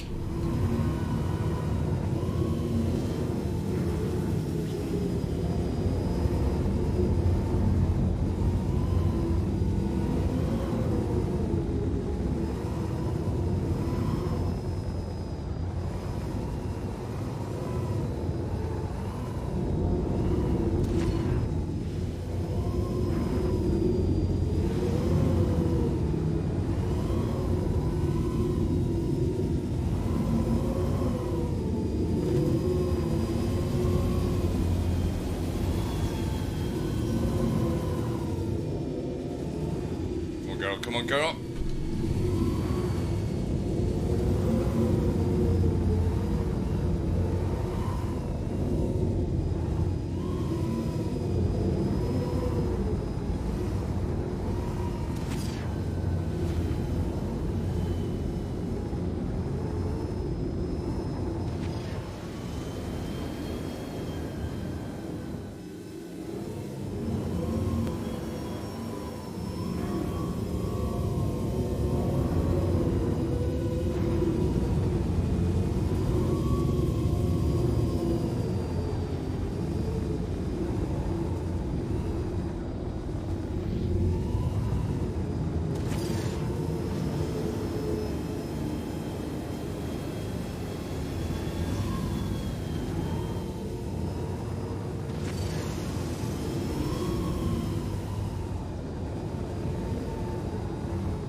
Yeah, definitely, like, the moment you start shifting the,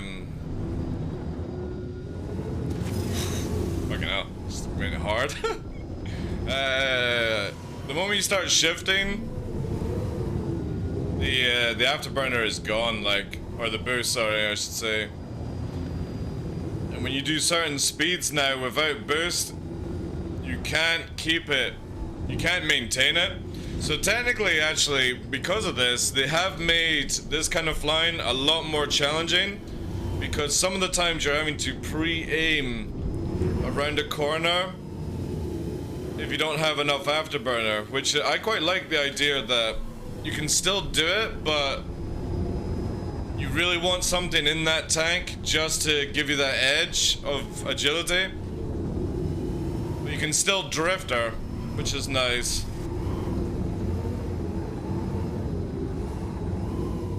As long as we stay in the straight is a great regen method, but the moment we start doing this, look at that fucking afterburner just draining out now. So if I then come to this point, I'm like, alright, you know what, I need to relax off. Instead of going that way, camera down and let it regen just now. And that works a lot better, yeah. Hey Beard Good, welcome in, Chief. Which again, really, really, really cool.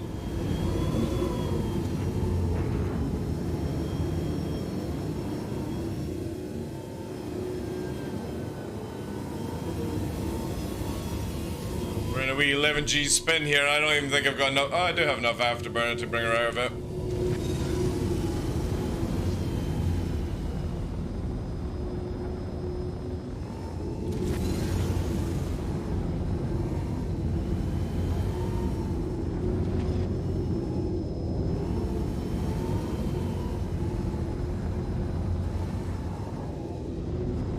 Definitely, it seems to be a lot easier to regen it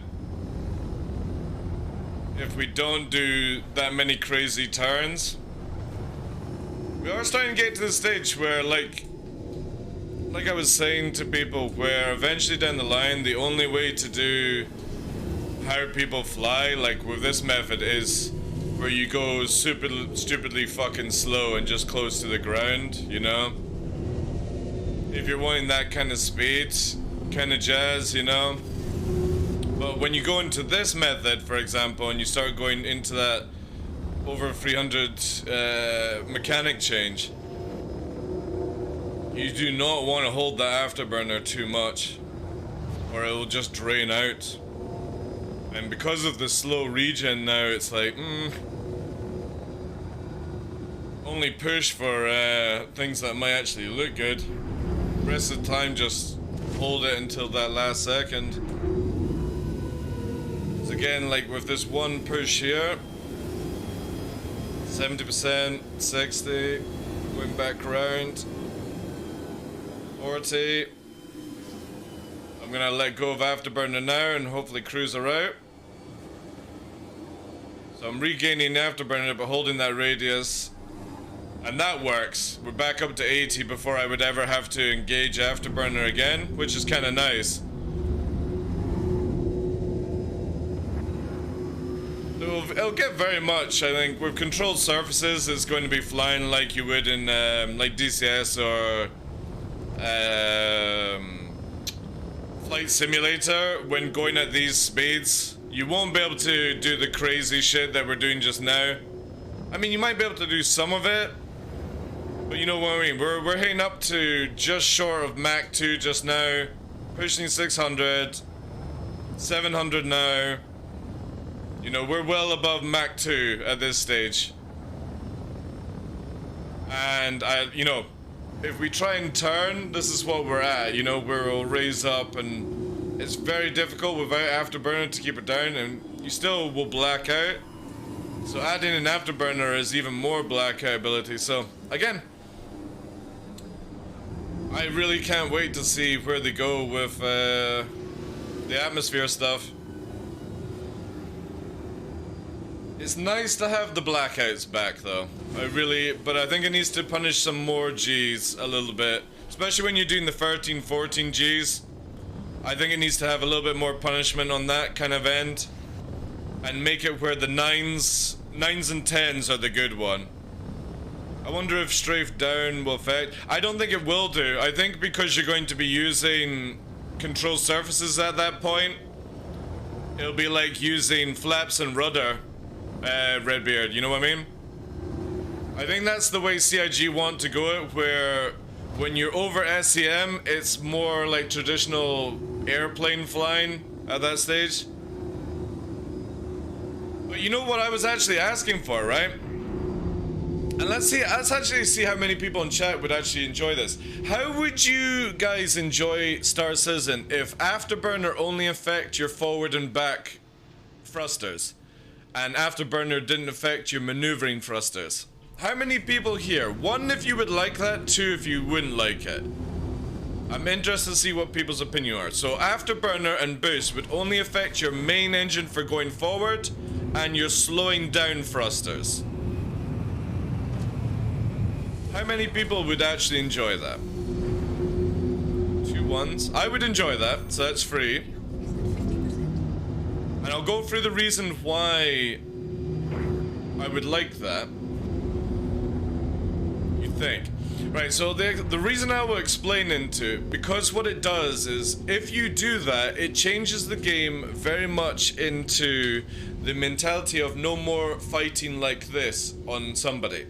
It means that you're always pushing behind to get into rate fights for being behind somebody in a 2 circle, or for example, engaging somebody in a 1 circle nose on, you know? As long as it also affects VTOL. What do you mean, like the boost? Yeah. You like if your thrusters turn, that would also allow Afterburner. Yeah, of course. I'm talking about these kind of thrusters. So if you see here on the back, see that? See that little one? Oh shit, that's not. See that? They wouldn't be affected. Afterburner would not change it from what it is just now. Which means that you would have to learn to slowly come round on targets and slow your speed down to get into SEM, to fight at SEM speed, knowing that if you need to disengage, you can push away.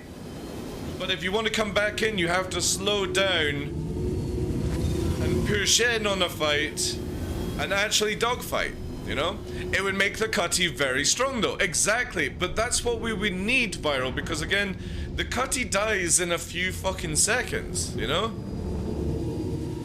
Well, that I think is that's a broken number that you actually see. I don't generally think it actually pushes 30 Gs.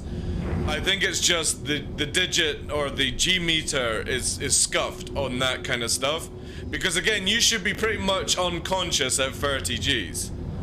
So they just need to make it where if it can push 30 Gs, you are literally a vegetable having a nice nap at that stage. And that's how they balance it at that point. Because if I do right, so if I get up to Mach 1 and I'll show you a 9G push, right? So we're coming up to 500, 600, 9G push now. We're into 18. Pushing now. 11 Gs. There we go. We are out for a snooze at 11 Gs, pushing at 300 meters a second in 400, right? So if you hit 30 Gs, you should be having a nap. Which means that, yes, the ship can do it. Should you do it? No. Because you're gonna have a wee nappy, you know? You have a wee snooze. And that's how they just punish people that try and abuse 30G pushes. They just make it where you have a little sleep. Like they used to do. And it was a lot of fun. Would make the car throw a little bit more viable too as well. Exactly, but it would also make no more face-on fights viral. It would make it where it's very much positional movement instead of this wiggle shit. And I really wish CIG, Yogi and the team would do this where just disable boost on maneuvering thrusters. That's it. Just disable it for maneuvering thrusters and see how it goes. But then make your forward and backwards a lot more more aggressive. Again, we would bounce it around the crazy acceleration. You know what I mean? And I'm pretty sure CIG know about that one. But I think it would generally bring in a lot more fun or gameplay, knowing that you have to angle your ship a bit better to turn using the main thruster to push you round as you kind of, you know, do these things. And again, they don't need to change the SCM speeds of maneuvering thrusters right now. They just need to disable boost affecting maneuvering thrusters, and only main thrusters can be used with afterburner. And I genuinely believe it would be a fantastic gameplay loop if you did that. Combat would feel good, atmosphere would feel good, bigger ships would turn slower, and give them a little bit more tank kind of thing, you know? Well, the thing is though, Viral Sun, as I tried to educate people on this channel, jousting is a valid combat aerial tactic. It's valid in combat, in aerial, you know, anything to do with aerial or ship, flight, fighter, whatever you want to say. The problem people have right now, and why people say that I'm bored of jousters, is it's not somebody who's actually jousting, it's somebody who does not know how to control their ship, right? But if you think about it, if somebody is doing that, they're just going to go forwards and backwards past you. They're not going to be able to turn around. I know it's boring in space, but that's the problem of where they've allowed people just to hold the afterburner down and get up to these speeds, you know? Star Runner.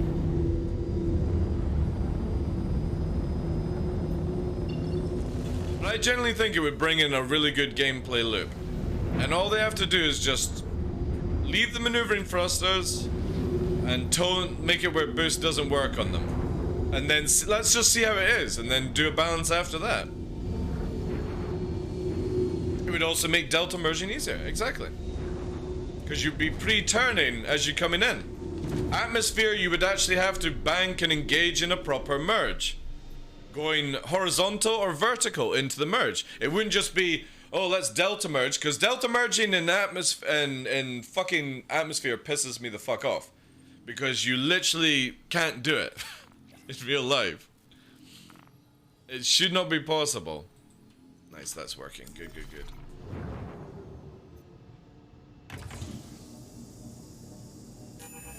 Fuel is at 100%. Or equivalent version of it. But this whole idea that you can fly through the fucking atmosphere, like say for example, you're doing this shit and you're doing that already to get around. You have to have it where like you're flying past and then it's able to tight turn at speed, pushing up into a horizontal or a vertical, whichever way you want to go. Not this weird merging thing where it's like pre-nosing, where you see people, they decouple and they're like, alright, I'm pre-nosing in, you know, you're flying literally sideways like this kind of shit and then you're spinning around. At Mach 1, you should not be able to just fucking flop that around. Wonder who's here. The door is down. There's a rock on board. How much is Star Citizen? It's like $45. However, we do have an event coming up, at the end of May called Invictus, and it allows you to play the game for free. If you have an account, you can use my referral code if you want to make an account, SE, !SE referral, REF, sorry. And when it goes free, you can just play it, and then they normally do like little discounts where you'll get like 30% off sometimes on a starter pack. So you may want to wait a few more weeks. But obviously your money is your money if you want to get into it. It's roughly about 45 just now. 45-ish. Get yourself an Aurora. Mustang, as much as it's not a better ship, you actually get better mileage out of it. Victus, I bet, will be in June and not May this year, considering everything. We'll see, we'll see. I still think it'll be the end of May. But if I'm wrong, I'm wrong. Again, waiting a month to get a discount is, you know, I would wait a month.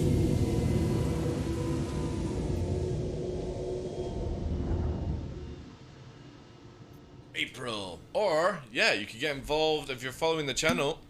Get involved in that giveaway that Tough Mudder just put down for the week 3 one. Win the Nomad and the quad bike pack. That's technically a starter pack with a quad and lover skins, all LTI. Man, that's all you need, you know.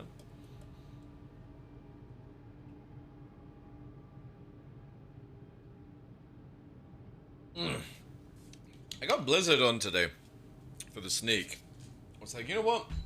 I've not had Blizzard for a while, and actually, I quite like it when you don't have it that often. It's like one of those nice flavors from Sneak where if you've not had it in a couple of weeks or a month, you're like, oh yeah, that's nice, that's nice. However, I've been churning on the Grape Crush.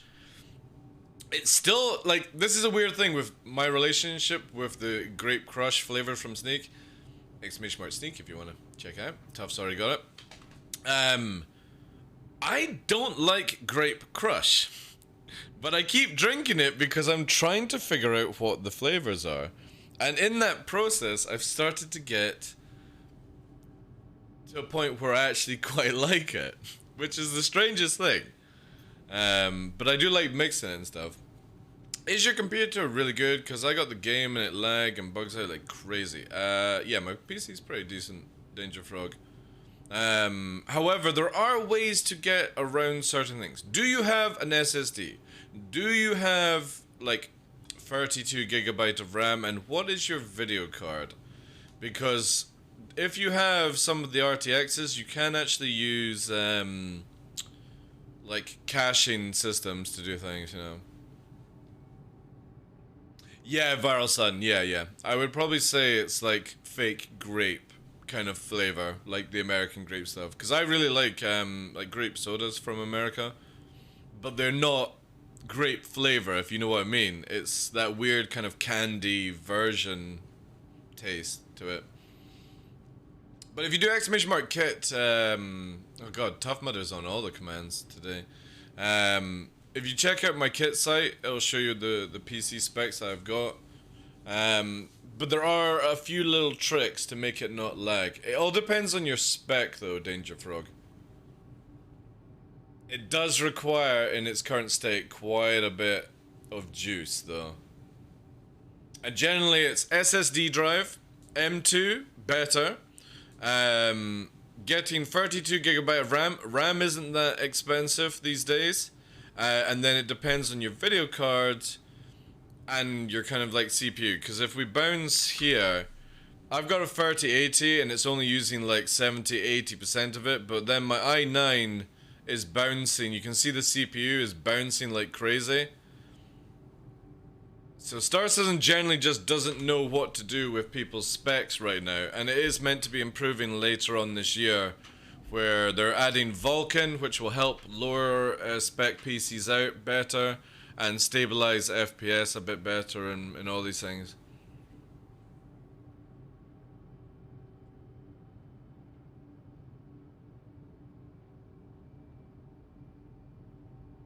I worked on an American army base in the shop for a year or two. I never liked many American drinks. Arizona iced tea is amazing though. Oh, I like iced tea, yeah. Sweet tea. See, a lot of people have or talk about sweet tea, and I don't think I've ever tried American sweet tea. Let me have a look here.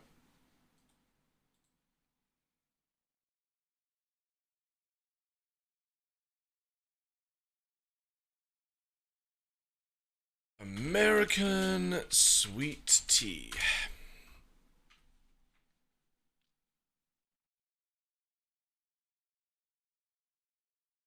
Is that what you're talking about? See, I don't know what you would go for. Sweet rhubarb tea? Ooh. I don't think these are American though. Maybe that is. So don't laugh, but I'm on a Razer Blade 17-inch laptop Intel i9 RTX 30. Think it will do.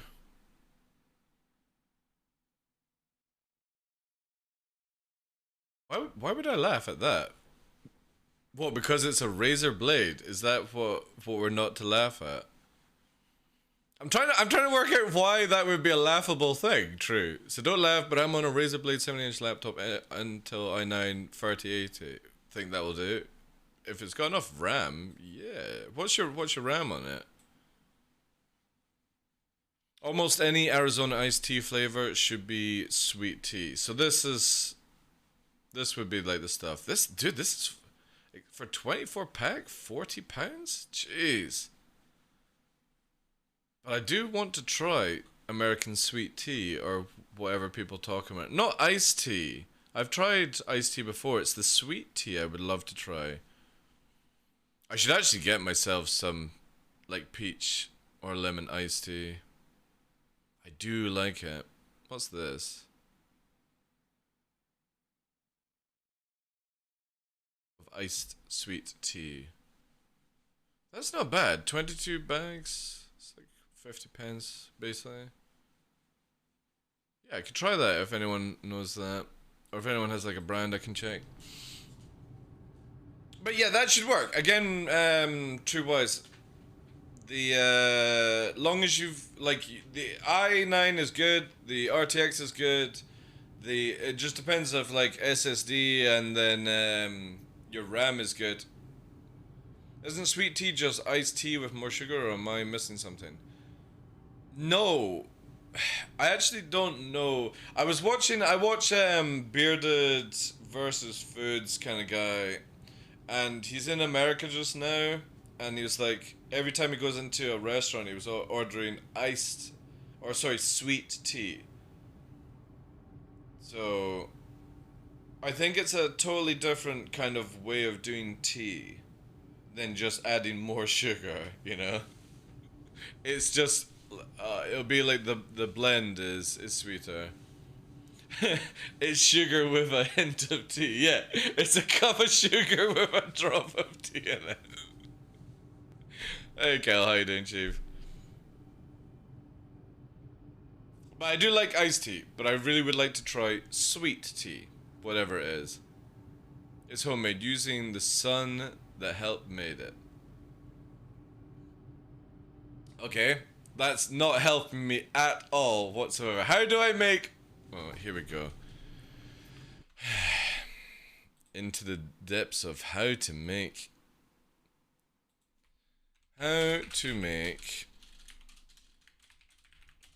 homemade American sweet tea. And before it's just add sugar. Here we go. Google. How to make Southern sweet tea. So what do we have here? We need... Where's the recipe? Where are we? Alright. So, let's go. I don't really want history. I just... Alright.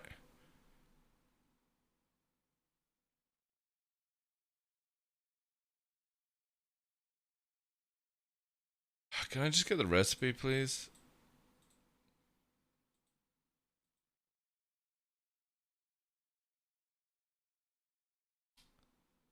Ah, here we go.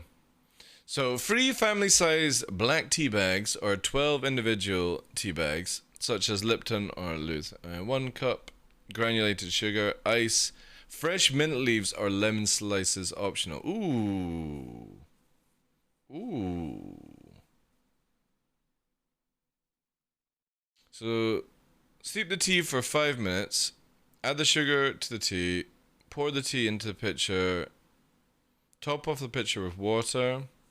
Refrigerate until very cold. Serve over ice. And that is pour the sweet tea. So there's that generally.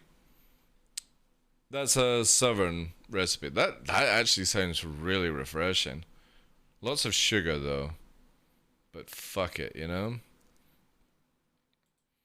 Sweet tea is basically your regular iced tea, but brewed with a whole lot of sugar and often squeeze of lemon. This easy, cheap beverage is very popular in the southern United States during the hot... Yeah, exactly. That sounds really nice in the hot weather. I do... So they were saying this. Has anyone tried this? I mean, I don't mind. That's not expensive for me to try it out. Biggest killer. I also think I'm gonna get like this.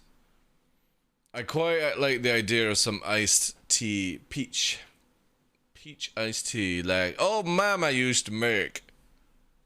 Isn't that from Superman? She liked her grandma's peach tea and then she got exploded. But it doesn't tell you after you serve the tea, don't forget to add more sugar.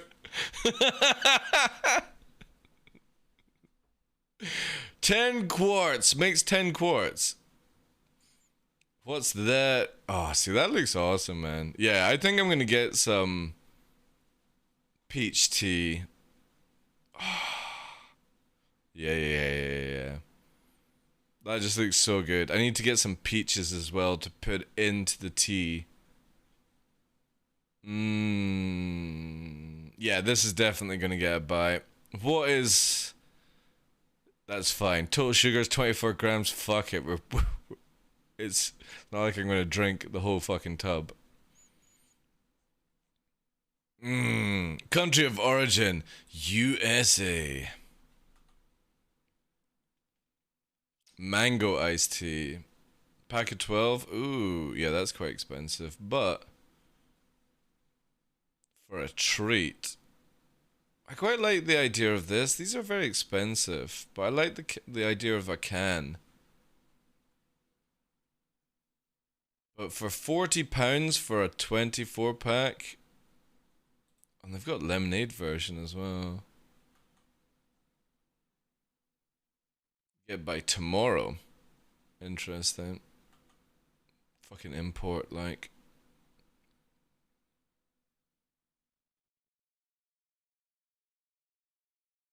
Somebody's flying past me. Oh, it's Calic.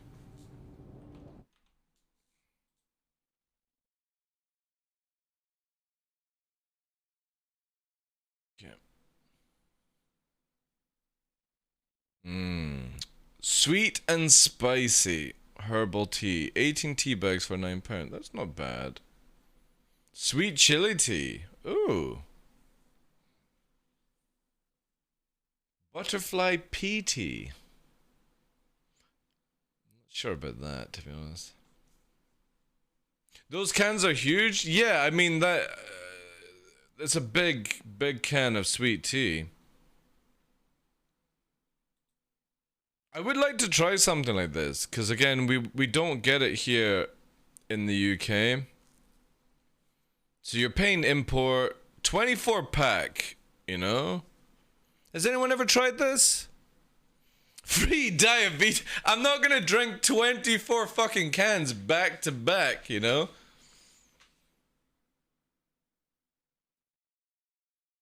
And Gleepo says those redneck mugs. I like having those jars. I drink out of jars all the time. 48% sugar. It sounds like a deal.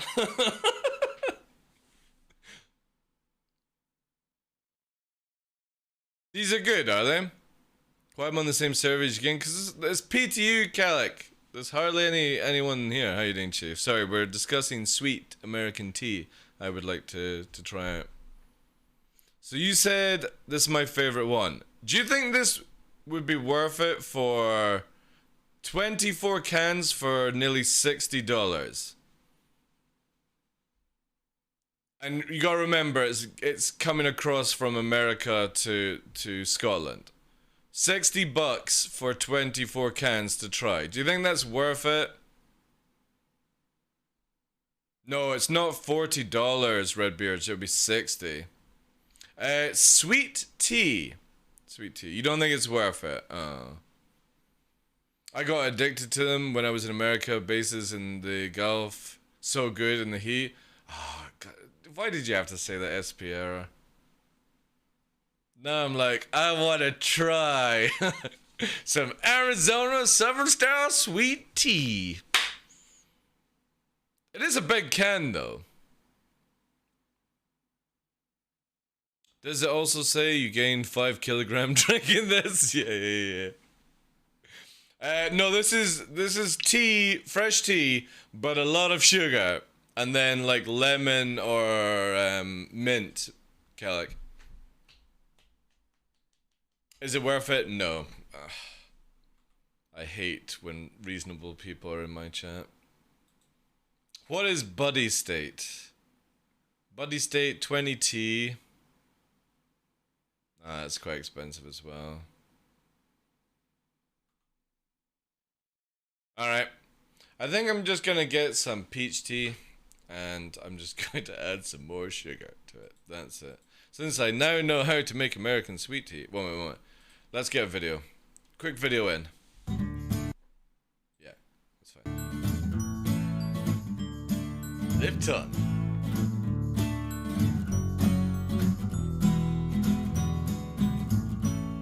Lipton's Tea Kitchen. Brought to you by The Dark Law.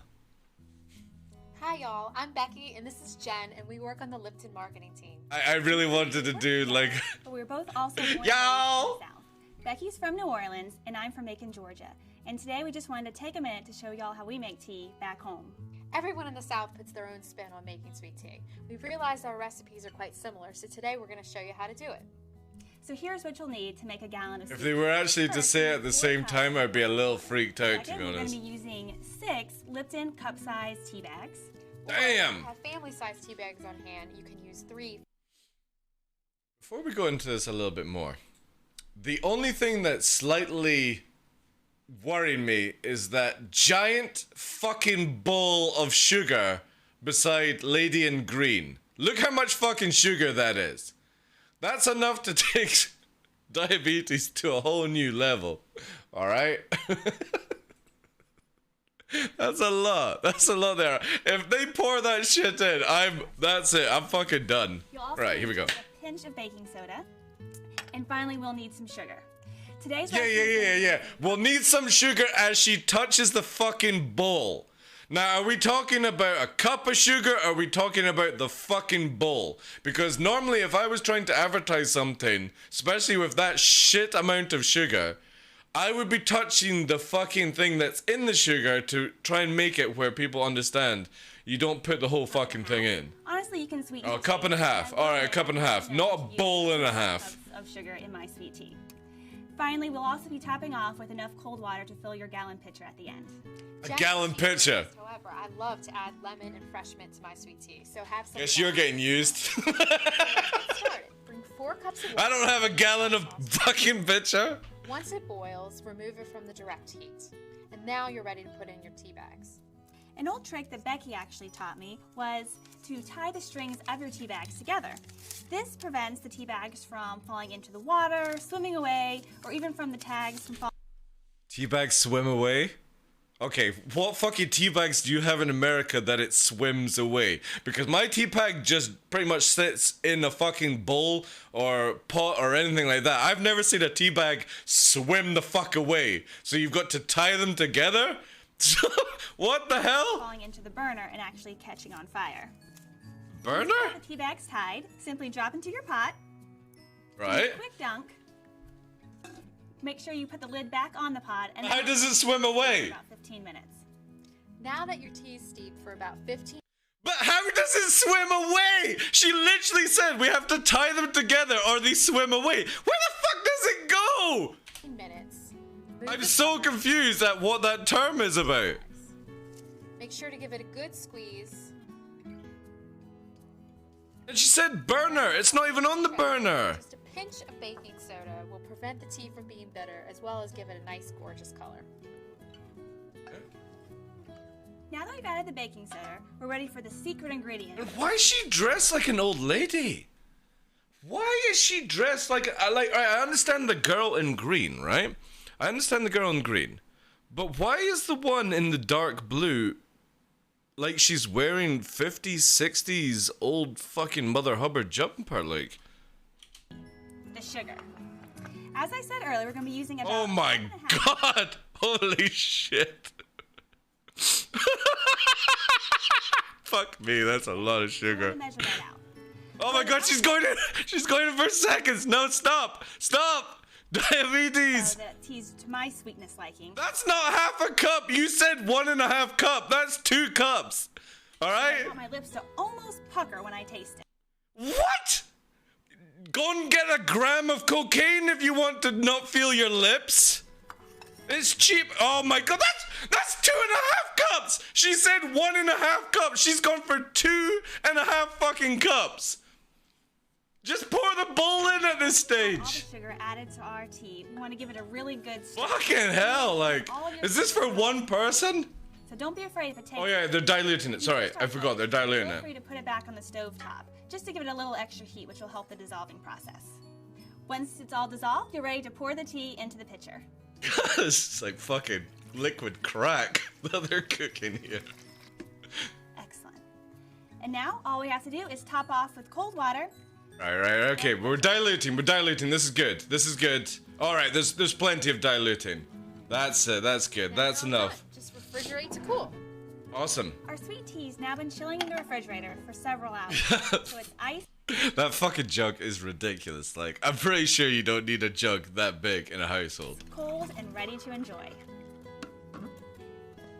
I'll add some lemon, some fresh mint. That does look good though. Oh, lemon and mint. Cheers. She's definitely put alcohol in her one. This one, you gotta watch for this lady. This lady with the old beads, the fucking old lady jumper, she hasn't put any lemon or mint in it. There's obviously rum in it. Yeah, exactly. Gleeple knows exactly. This is off-camera rum. She is a... she is a mother who drinks during the day to clear her conscience. Mmm, sugar. This is fucking awesome. I need to watch more of these. Even Yankees will love. Yeehaw! Fucking Yankees. Oh man, Americans are amazing. See, that looks so good, man. That looks really, really good. I mean, it's liquid crack. Your teeth are gonna fall out and rot, but fuck it. It's good for a cold, like, you know, a hot summer day. Thank you, Lipton. Helping diabetes around the world with them. Drink positive. Drink liquid crack. Awesome stuff. What else have we got here? Ooh. That's 12 minutes. I don't have that length of time. Holy shit. That is an absolute fucking nightmare. But I do want to try it. I might dilute it a bit more. I got fucking tears with the amount of sugar she picked up, like. On 2.5 cups of sugar? That's insane, man. But I mean, she did dilute it quite a bit. Alex, welcome in. Thank you for the follows, guys. I appreciate it. You really think people come to America for the education? It's the sugar. Yeah. But again, there was a lot of water diluting, you know? Wanna fly? Sure. What you guys doing? You just like cruising around? Or is that the Star Runner? Yeah, I can follow you in a bit. Let me find some tunes to listen to. Make it appealing for everyone. What shall we listen to, guys? You know what? Let's do this and try, see how it goes. Yeah, this'll do. I'm trying my new CPU. Ooh, nice, nice, nice, nice, nice.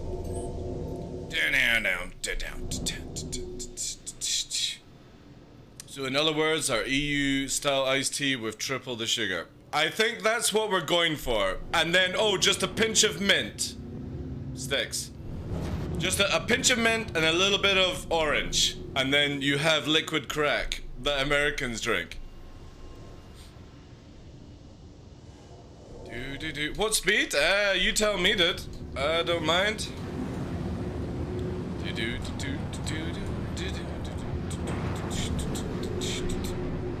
Mint and lime is always good, yeah. 250. Let me lock her down then. Let's adjust here. Oh yeah, I'm gonna have to use mouse for super adjustment speed. I've got it where I can only do numbers now, so like 2525.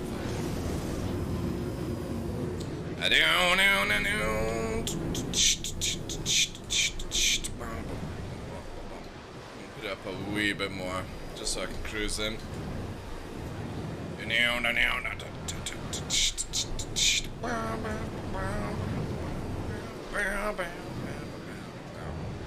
Yeah, I'm like 259. I'll put up a little bit more, just so like 262. That way I can catch up without overdoing her.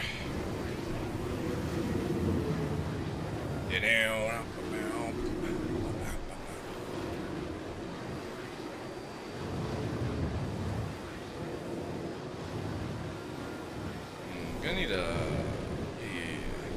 maybe just make it a little bit harder so I can get that in close range.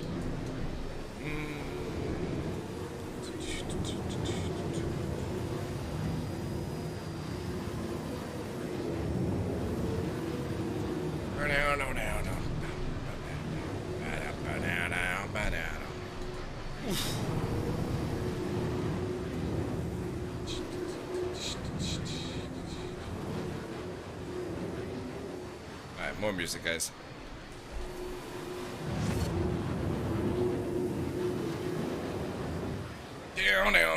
Right, enjoy, guys.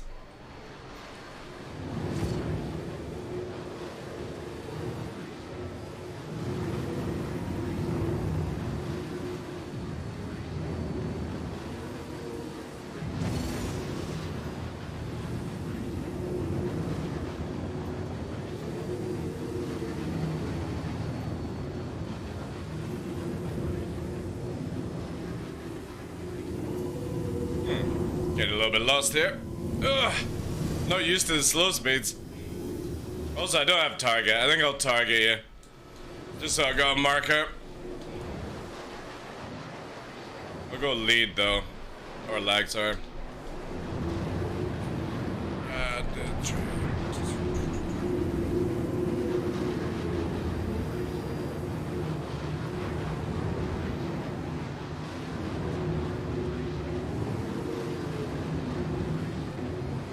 Devil comes. Mountains, do whatever you want, dude. I don't mind, I'll follow. If you burn, you burn. I'll chase. No. Do whatever you want, I'll just mimic.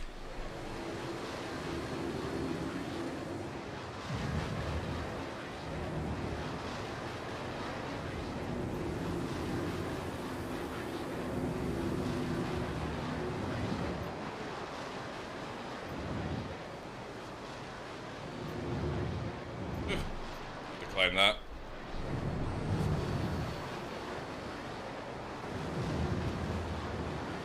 You put your wings up, by the way, dude. Yeah, this is how they do it. They put their wings up, dude. Cheaties. Alright, what? You got the same button on docking, I think.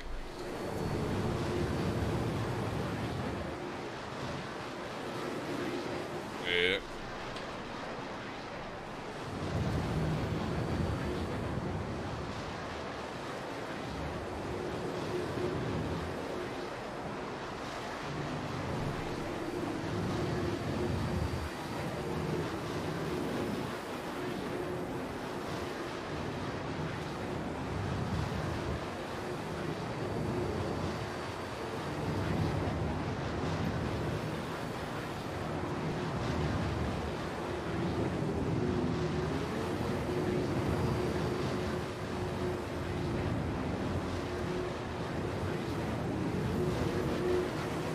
little speed too much on this one. Put it down.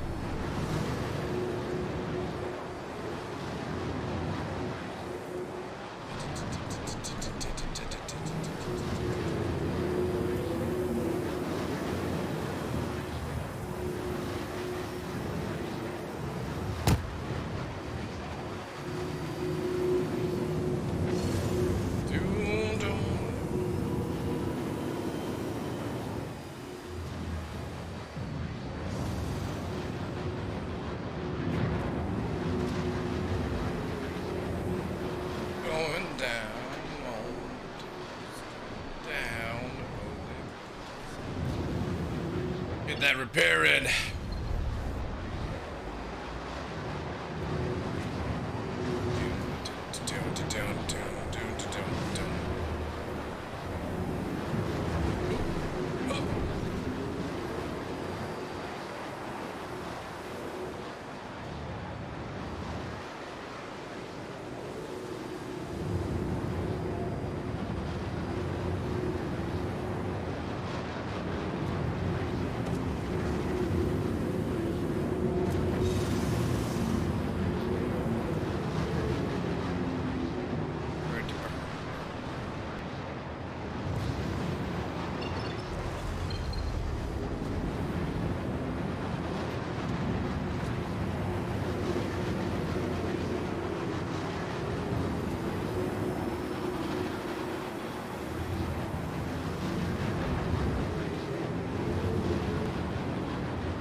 I actually thought you'd ripped your tail off there.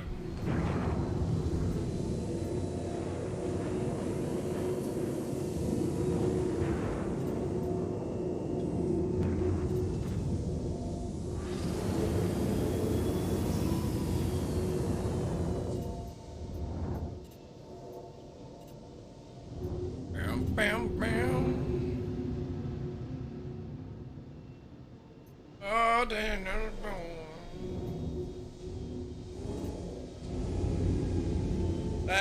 problem.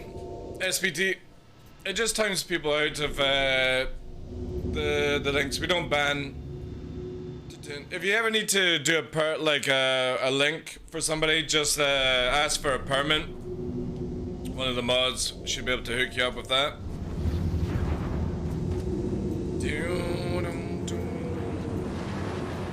If you head 120, heading 120, that usually takes you to some mountains, like 80 out, which is really nice.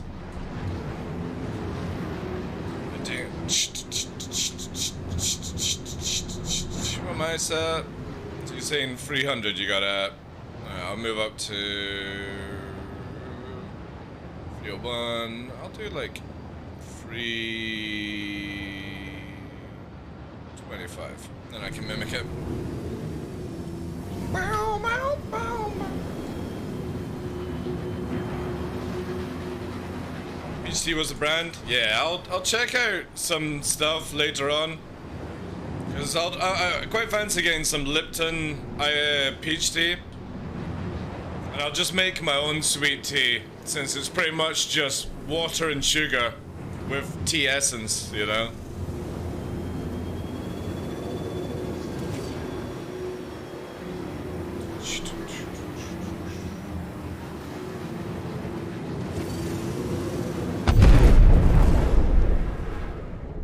Boom. To be honest, I think you got hit by the white rocks.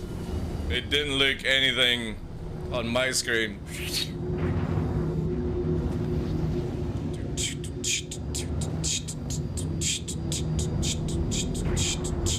Let's have a look here.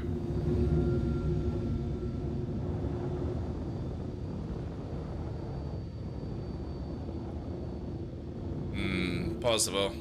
Not sure. But top CPU for me. Yep, yeah. Don't need to worry. Ready to play. These are the mountains I'm talking about, where you can cruise around. You just head like 110, 120 out. These are really good. You also got like another area nearby. Also addicted to stuff. That's where I live. Yeah, I mean, I think what I'll do is I'll try and make some sweet tea, like American sweet tea, but I'm not gonna put in that amount of sugar. You know? At least when she said 1.5 cups and she made 2.5 cups, I knew exactly that crack was on the menu on that lady's mind. So I will do 1/2 cup of sugar for my iced tea. With that same amount of water, you know? Because at that stage you might as well just start fucking smoking crack. It'll be the same effect. Oh man. Well, in our recipe we're gonna have 1.5 cups of sugar, y'all. But in my mind, cause it seems I didn't go to school, I'm having 2.5 cups, cause I want my lips to pucker up like. Fucking brilliant advert. What a fucking, oh holy shit, man. That brings me so much joy. And that's a fucking original Lipton recipe advert as well, like, holy shit. American fucking adverts are amazing.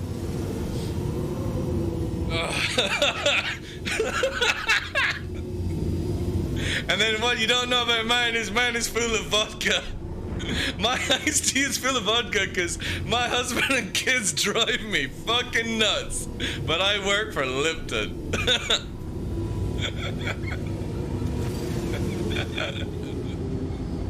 Oh man, so good.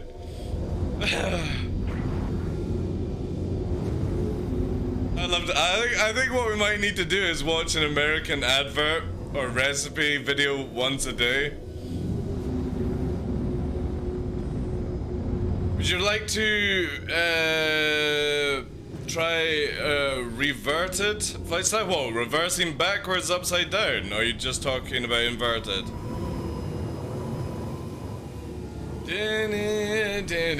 Like, I've got a strong problem when I see reverse stuff in this game because it annoys the crap out of me, because the moment that there's control surfaces in, there's no nose down reverse flying in atmosphere like Daymar. So, yeah. Inverted, maybe? Inverted is not too difficult. Yeah, we can do that if you want to try. But yeah, anything backwards, I can't stand it. It has to, like, even though Star Citizen is well above not realistic flight, anything that resolves around in going backwards in atmosphere like this, for example, drives me up the fucking wall, because for me, I don't understand how the fuck I can do Mach 1 backwards in a ship that is shaped like an arrow, you know?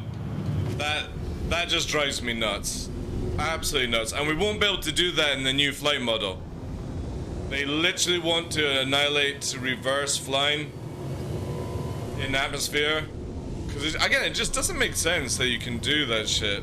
If the arrow was shaped to cut the air, then yeah, you know. So in the future, again, it's like a lot of you guys, like Trada and stuff, you do the nose down flying, because what?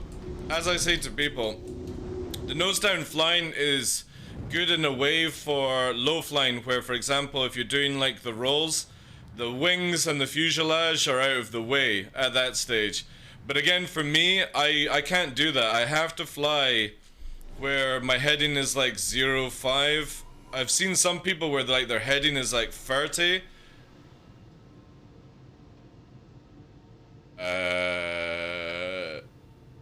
Why is it gone red? What the fuck? Have I had some Lipton iced tea?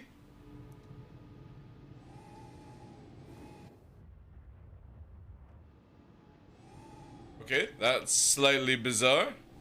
But you know what I mean? I've seen some people flying like this in some of their videos at 45 and they're looking this way and it's like... like your ship is like this. How is this flying? Why do you class that as flying? So yeah, I can't wait for control surfaces that will force the horizontal stuff. That's why this is red sand for you. Oh, we barricade? It doesn't matter, dude. Like, if you guys get back in and stuff. But yeah, so for me, I tried to practice as much with the horizontal flying as I can. Because if CIG do strong control surfaces, everyone that flies with their nose down will crash into the ground on like Microtech or Daymar. Because the maneuvering thrusters are not going to carry you compared to the aerodynamics and main thrust, so it will get to the point where all the people that do the kind of nose down flying will have to go to like a very light moon like Yella or Selin or something like that to do it, because I just generally don't think Daymar or Microtech will allow people to fly like that. And if they add in auto hovering as well, that's going to be an interesting one, which they plan to do as well. Bring back hovering mode. They also want to have like not a VTOL mode kind of style, but like collective, which I can't wait for. Hey Punisher, Ash, welcome, welcome, welcome. Yeah, I'm looking forward to proper aerodynamics and Star Citizen. I think it'll, but again, they've got to kind of like do a lot of work to get that going, you know? Do you even have reverse thrusters? We do, yeah, but they're more a thruster facing in reverse, you know? That's pretty much it. Again, a lot of aerodynamics right now is faked in the game. Mums, welcome, welcome, welcome. It's all faked around thruster placement. There is no actual drag lift. It's all done faked by the boosters themselves. All a lie, yeah. But this will change. CIG want to do a better model, and I think they'll pull it off as well. Yogi wants certain things, and Coulson has done a really good job on the hover bikes recently, so yeah, I can't wait to see what their next version is going to be like. And then we'll just practice and practice and get better at it. Hi, welcome, dude.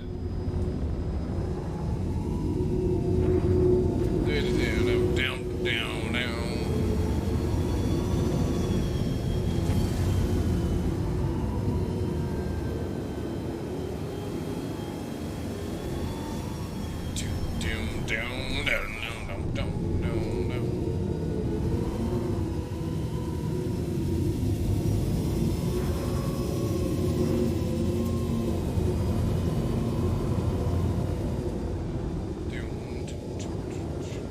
Like, I wouldn't even be able to do a turn like that if they change it to be... You won't be able to do any of these hard turns if aerodynamics are in. You would have to stay above and go through slowly to kind of do it. But again, I'm happy for that change to come in. Targets me.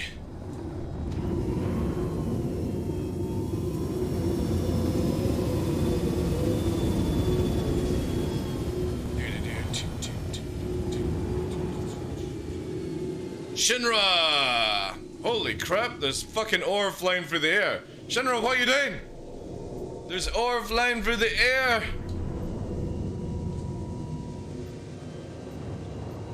Down, down, down, down, down, down, down, down, down, down, down, down, down, down, down, down, down, down.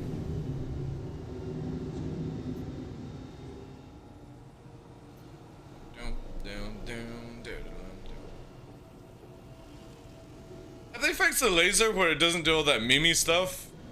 Like, it actually picks up better now, or... I like how...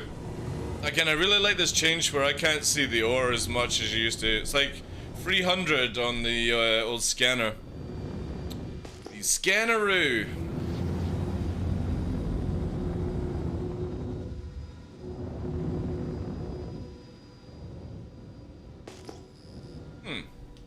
It's a good idea. I need to test this out. Oh, a couple first.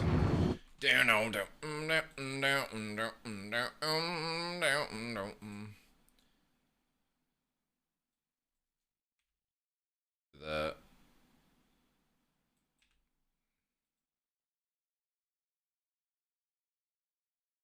Oh no, that needs to be 2.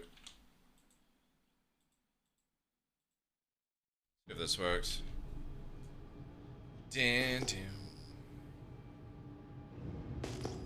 Yeah, that's fine. I think what I'll do is put this down here.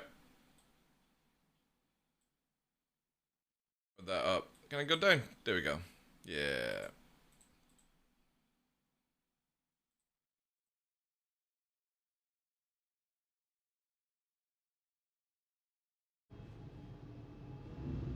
There we go. Yeah, it's better. That would allow me to do night flying. Times it perfectly. 2 seconds.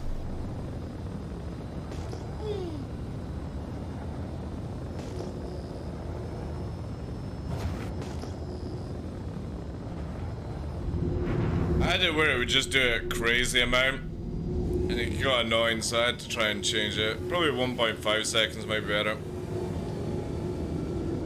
Supposedly. Hydrogen fuel is at 75%. Supposedly. Thank you for all the follows here, guys. I'll put this back on, but we're gonna have the ultimate flying American song.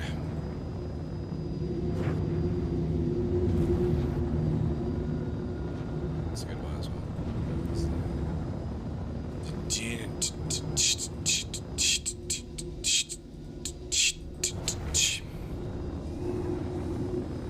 Such a good tune.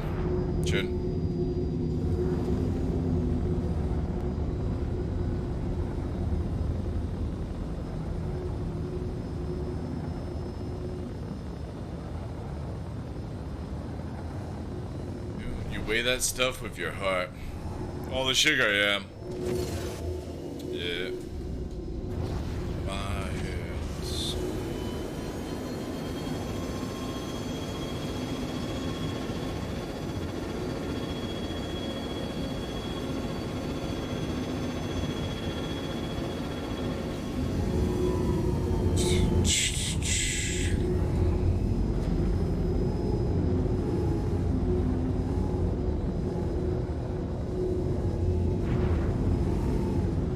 Oh, my heading thing is off. Wait.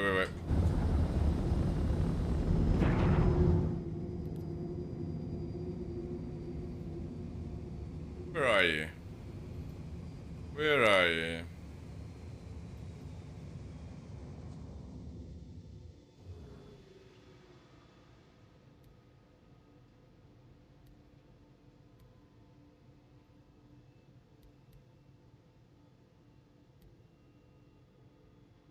Where is it?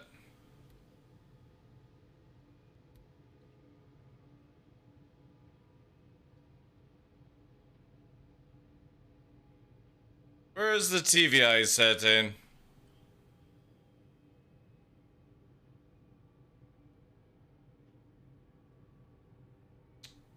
What's it under again? They don't call it TVI, do they? Company, I can't deny it. Bad company.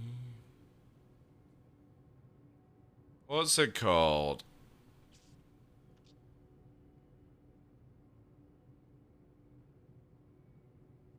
Anyone know what it's called? Is it heading indicator? Where is it? Let's read through. Tooth for a tooth.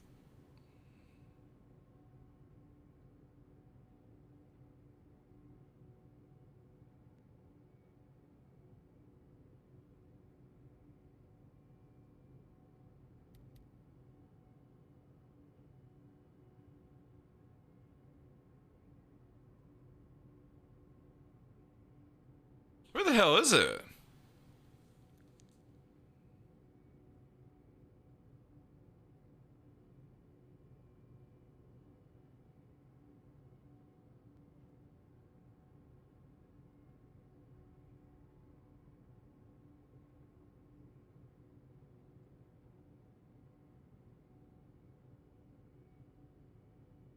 Where are you? Ah, there it is. Always on. So it's velocity indicator. It's called a VI. Fuck off. There we go. Now, that makes it easier. Hey, Bob Wombat. My dog keeps chewing stuff like paper and cloth that are on the floor. We tried to discipline spray, but it ain't working. My dog keeps chewing stuff like paper and cloves. Are you in the house when it happens? How old is the dog? And normally, what has happened beforehand? Is there like a sort of pattern or is it random? Dog keeps chewing stuff like paper and cloves that are on the floor. We tried to discipline and bitter spray and it ain't working. I got two methods for you. One, do you have any chew toys that might be more appealing than your clothes? And two, bite its ear. Bitter sprays do not discipline a dog as far as I'm concerned. Go mother on it and bite its ear with a little gentle nip.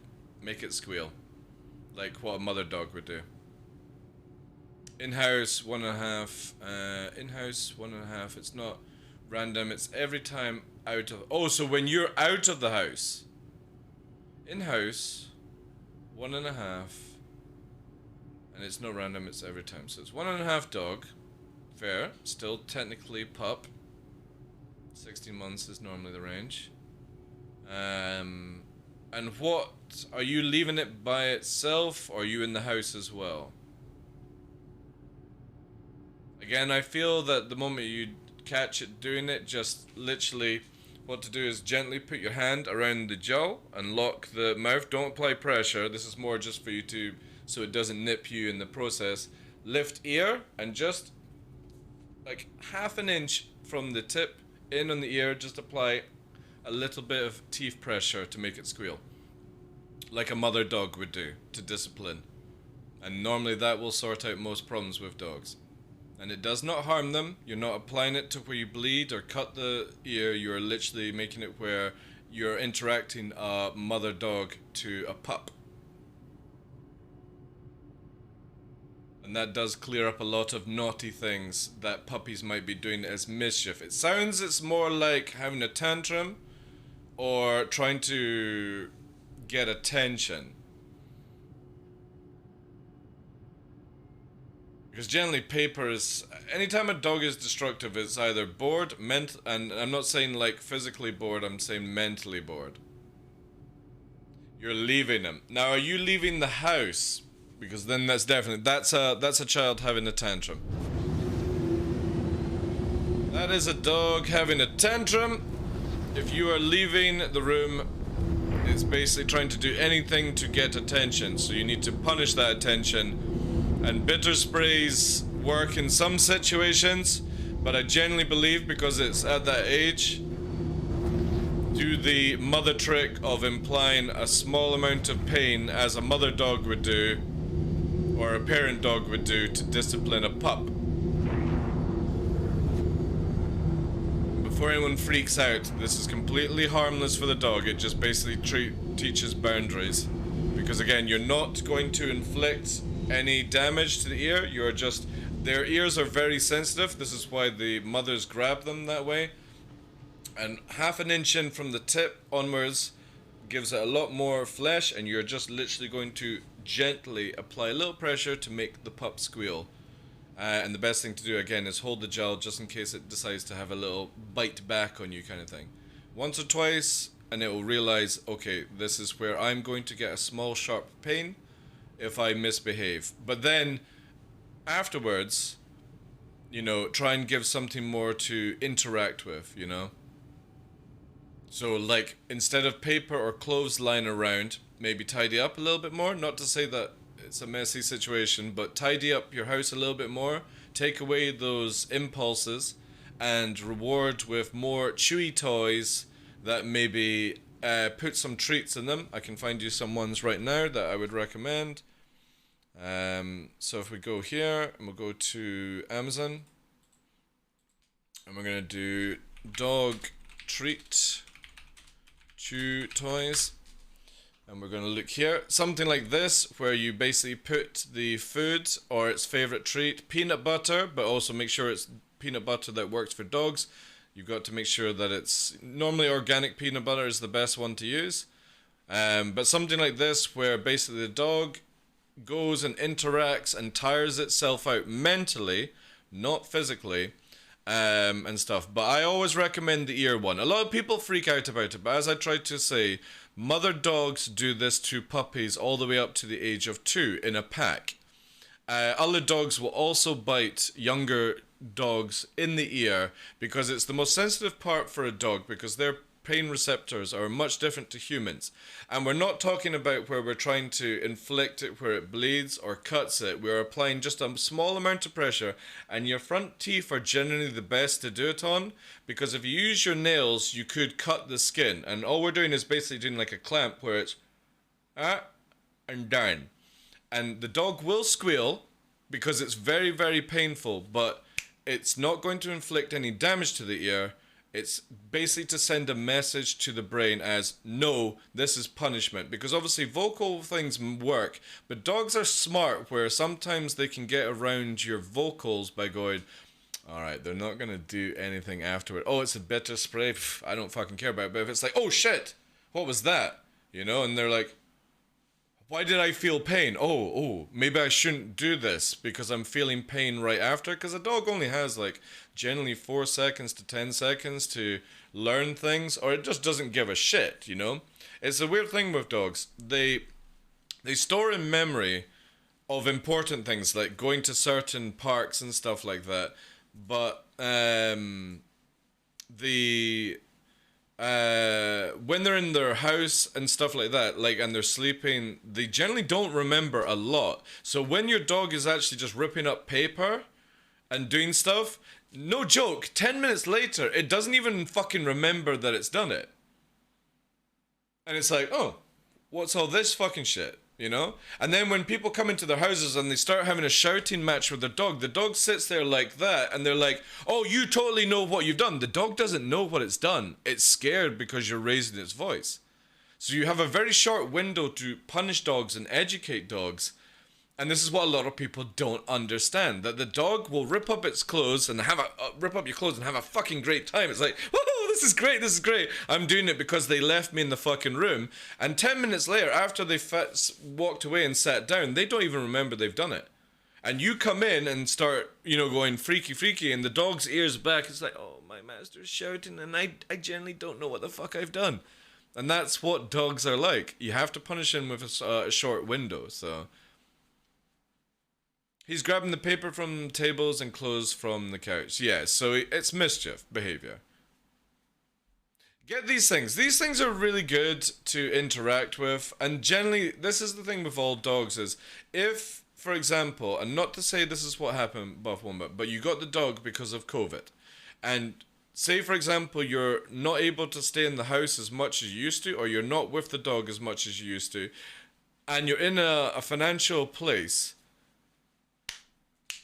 Put it into a daycare and have it where it's interacting, or a sitter house or something like that. Sometimes dogs sitting by themselves and they're so used to having their owners around, or pack dogs, all that jazz, that they have anxiety attacks. And it's generally sometimes not that the dog is trying to misbehave or get attention. It's more it's freaking the fuck out.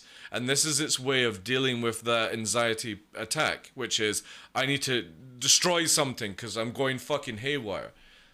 And this is where a lot of people will then punish and smack their dogs. And again, the easiest way for you to do it is inflict that small pain where it's not to be like, anytime you do this, I'm going to bite your ear. It's to try and make the dog remember that when it's doing this, it's going to get pain. So it picks up the cloth and goes, oh, you know what? I remember I get a sharp pain in my ear for doing something like this. I'm going to put it down and I'm going to interact with my ball that has some treats on it because I'm not going to get the pain and I'm going to get a reward from it. It's just basically trying to force the animal out of a habit that it may be having an anxiety attack, it might be doing it for attention. There's huge amount of ways that it could be looking for, and it's trying to get it to be like, this I don't want to do because I'm going to get hurt. I'm going to do this way because it seems to be cool and I get a sweet and a treat for it for doing it. So I want to do this whilst I'm sitting in this room kind of thing. And then if that generally doesn't work, I would say that it's just it needs more interaction with other dogs and stuff. I got him because my other dog passed away. He's a good boy, but it's only when I leave he becomes, I mean, it's most likely, again, I think generally it will be to try and get attention because of the age, or the dog is having an anxiety attack. And that means that you may want to try these methods just now, but maybe look into getting dog care if you're going out for anything.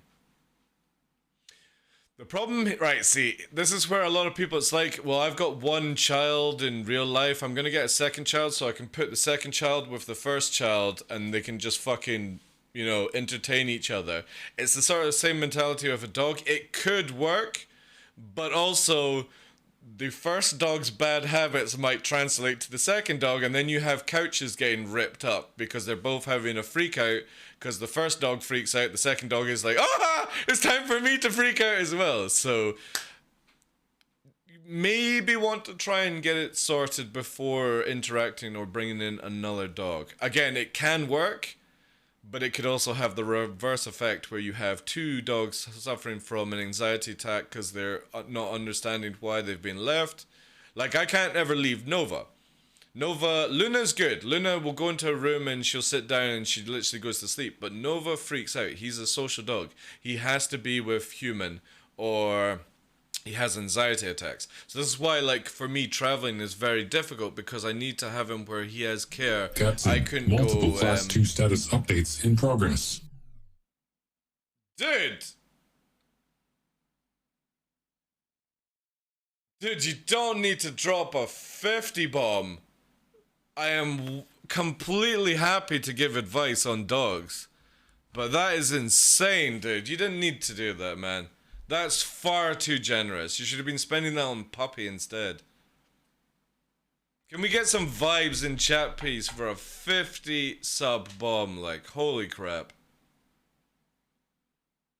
I hope you're, like, I generally hope you meant 50 and you weren't meaning 5, because that's a shit ton of money. Try and refund if you can, you know, or I'll send you the money back afterwards if you made a mistake. But thank you so much, dude. Again, guys, I am 100% happy to dish out advice for dog behavior for free. It's a pleasure to try and sort out people's animals. But thank you so much, man. That's insane. And if you did, guys, get a sub, go and use those points on the giveaway. Thanks to Buff1. But yeah, like something like this. Another thing that I can recommend to you is, let's see what Amazon have, is calming dog treats. So say, for example, I am right in where the dog might be having anxiety. You need the help. Oh, I appreciate that, I really do. But you don't need to be that insane and generous. Please spend it on the dog, not me. That would make me more happier. But again, thank you so much. So there are things on the markets now which are calming chews. If, for example, the dog is having stress, anxiety, which could be a strong thing, because again, dogs are very pack animals where they don't really understand why they've been left. They would rather be with you. There are things like these.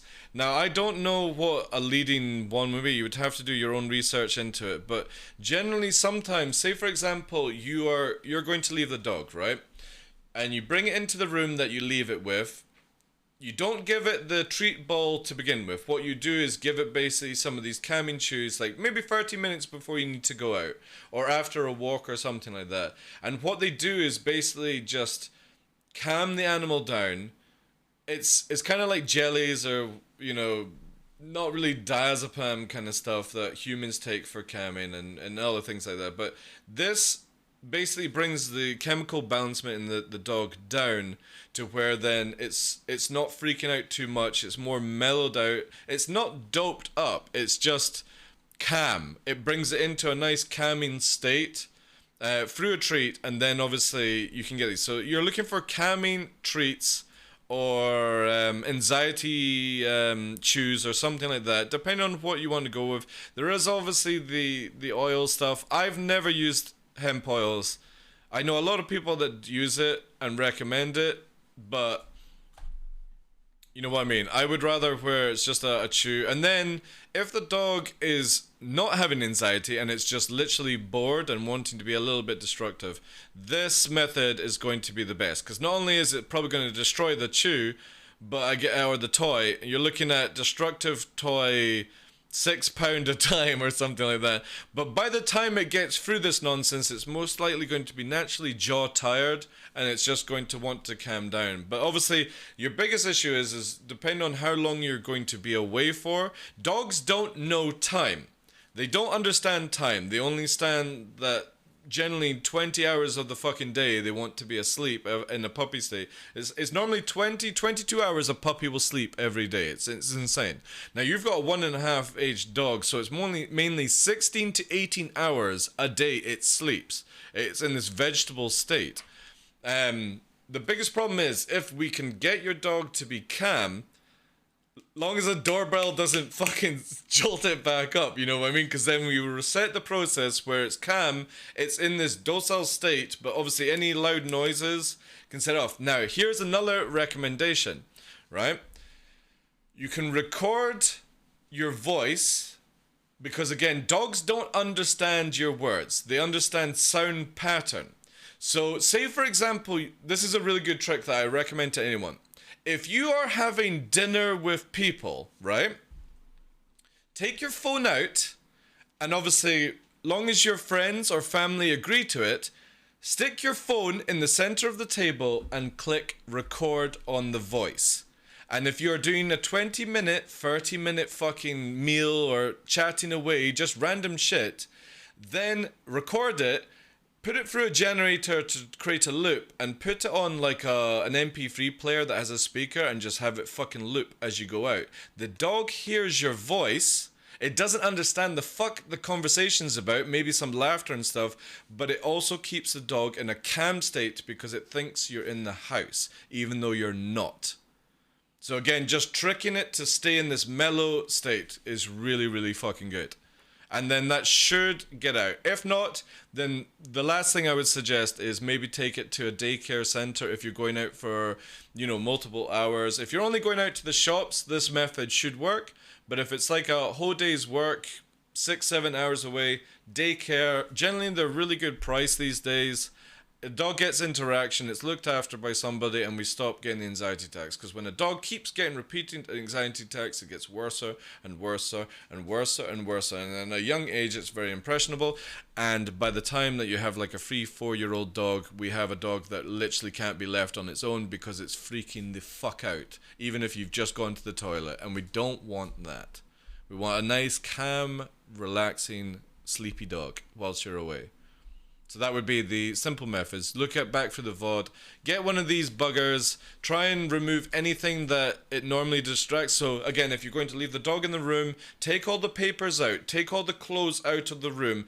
Make it where there's no items that you want to lose until you get the training process done. If you're able to catch it in the process, punish with the ear thing that I mentioned. But obviously, do not punish if you've gone out of the house and you come back. You then have to just keep trying to educate it. Because like I said, the dog probably doesn't even remember that it's done what it's done, you know? I would never lie to my dog. Some things that really help with my dog as well are getting them a toy box that show them their belongings are there. Yeah, exactly. Nova has, I can bring it up here on the camera. You can see Nova has soft toy box and hard toy box.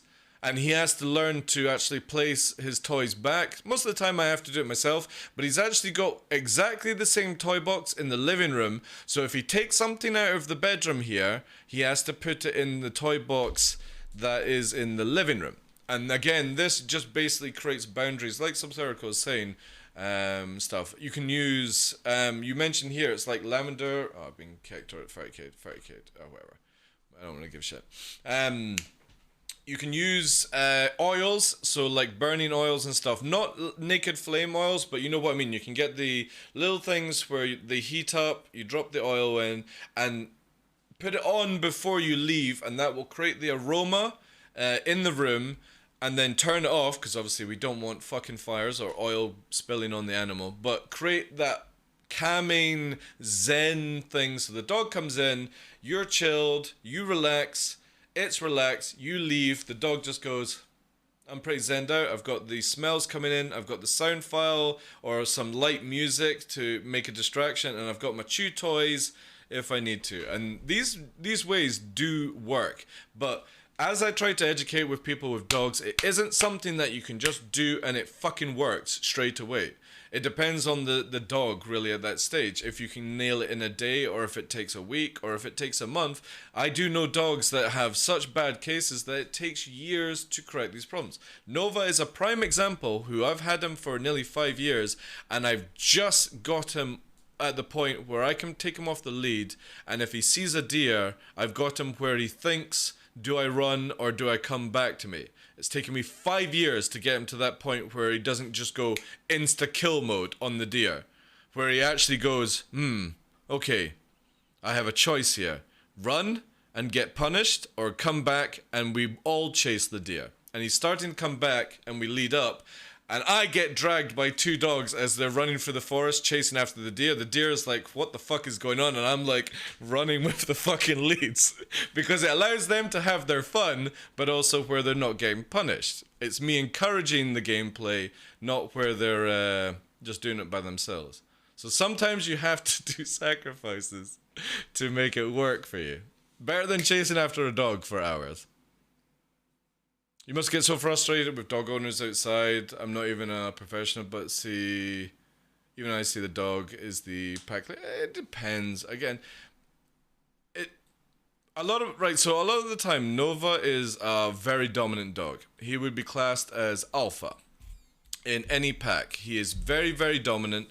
He positions himself, body language, and vocally to say, I'm the fucking king. So when he comes across new dogs, it's instantly growl, all that jazz. And Nova, if I bring up a picture for you guys of Nova, we go here. I need actually this page. 2 secs. You can see with his facial pattern, when he comes towards dogs, other dogs, he has not the easiest of faces to deal with. This is Luna, but Nova has a full-on mask. This is him here. So when that is charging towards your dog and growling, owners freak the fuck out, because it's like he looks evil as shit. But he is the most friendliest fluffy puppy. He just wants to say, this is my park. You follow me, let's play together, but it's my rules.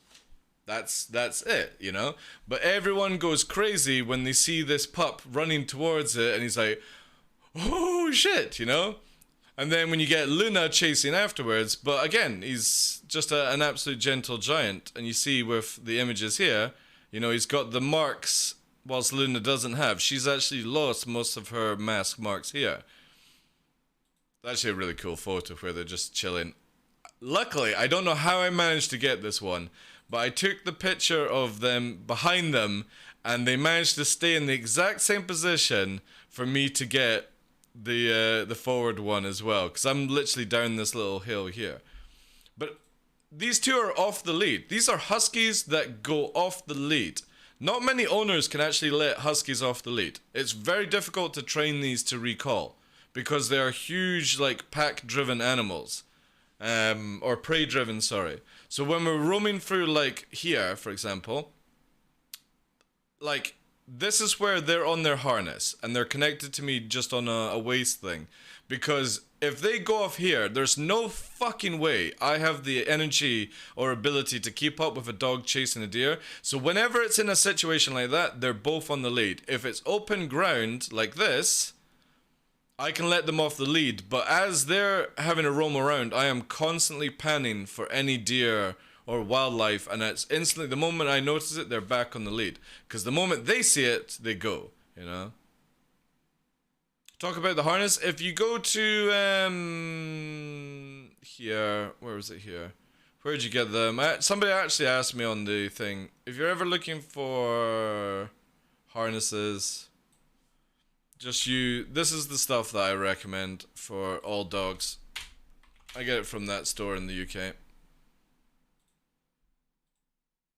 Again, it's very difficult to get these. Now, I've had her since she's a puppy, but Nova is an ex-customer of mine. He's an ex-customer, and he has anxiety attacks. He's had 2 owners before me, and they abused him, fucked him up royally in the head, and he's now just incredible, yeah. No, do not use shock collars. You don't need shock collars or chain collars or anything like that. You don't need any of that shit. Just work with your animal, basically. But yeah, again, like you can easily see here, 2 huskies playing at a river. Not on leads. There's deer all around us. But long as you keep in control and talk to your animal, you know? And he's just a big boy that loves to have fun. But obviously, he is a big, scary wolf. He's a big, big dog. But that is somebody that they couldn't let off the lead at all, and now I'm able to just literally chill, watch Luna with the camera knowing he's not going far from me.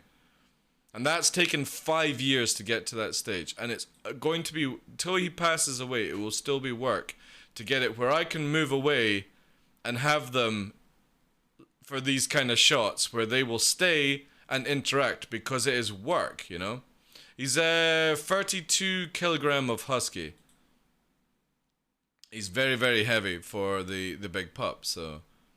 Again, if you're ever working with dogs, don't think it's just going to be instant work, or instant it's going to work for you. The moment that you get a dog, it is a job. And it's your responsibility, because they know certain things and they pick up on certain things. But this is where, to get these kind of images and this interaction of walking up a fucking mountain path... Look at that. They are literally walking with me. That is pack mentality. Where on the walk, they stay as close as they can to me. And even though there's music playing, well, the video you don't hear is I'm constantly talking to them. Telling them to slow down, all that jazz, you know? Hey, Trucks, how you doing, Chief? So, all dogs that you get, you have to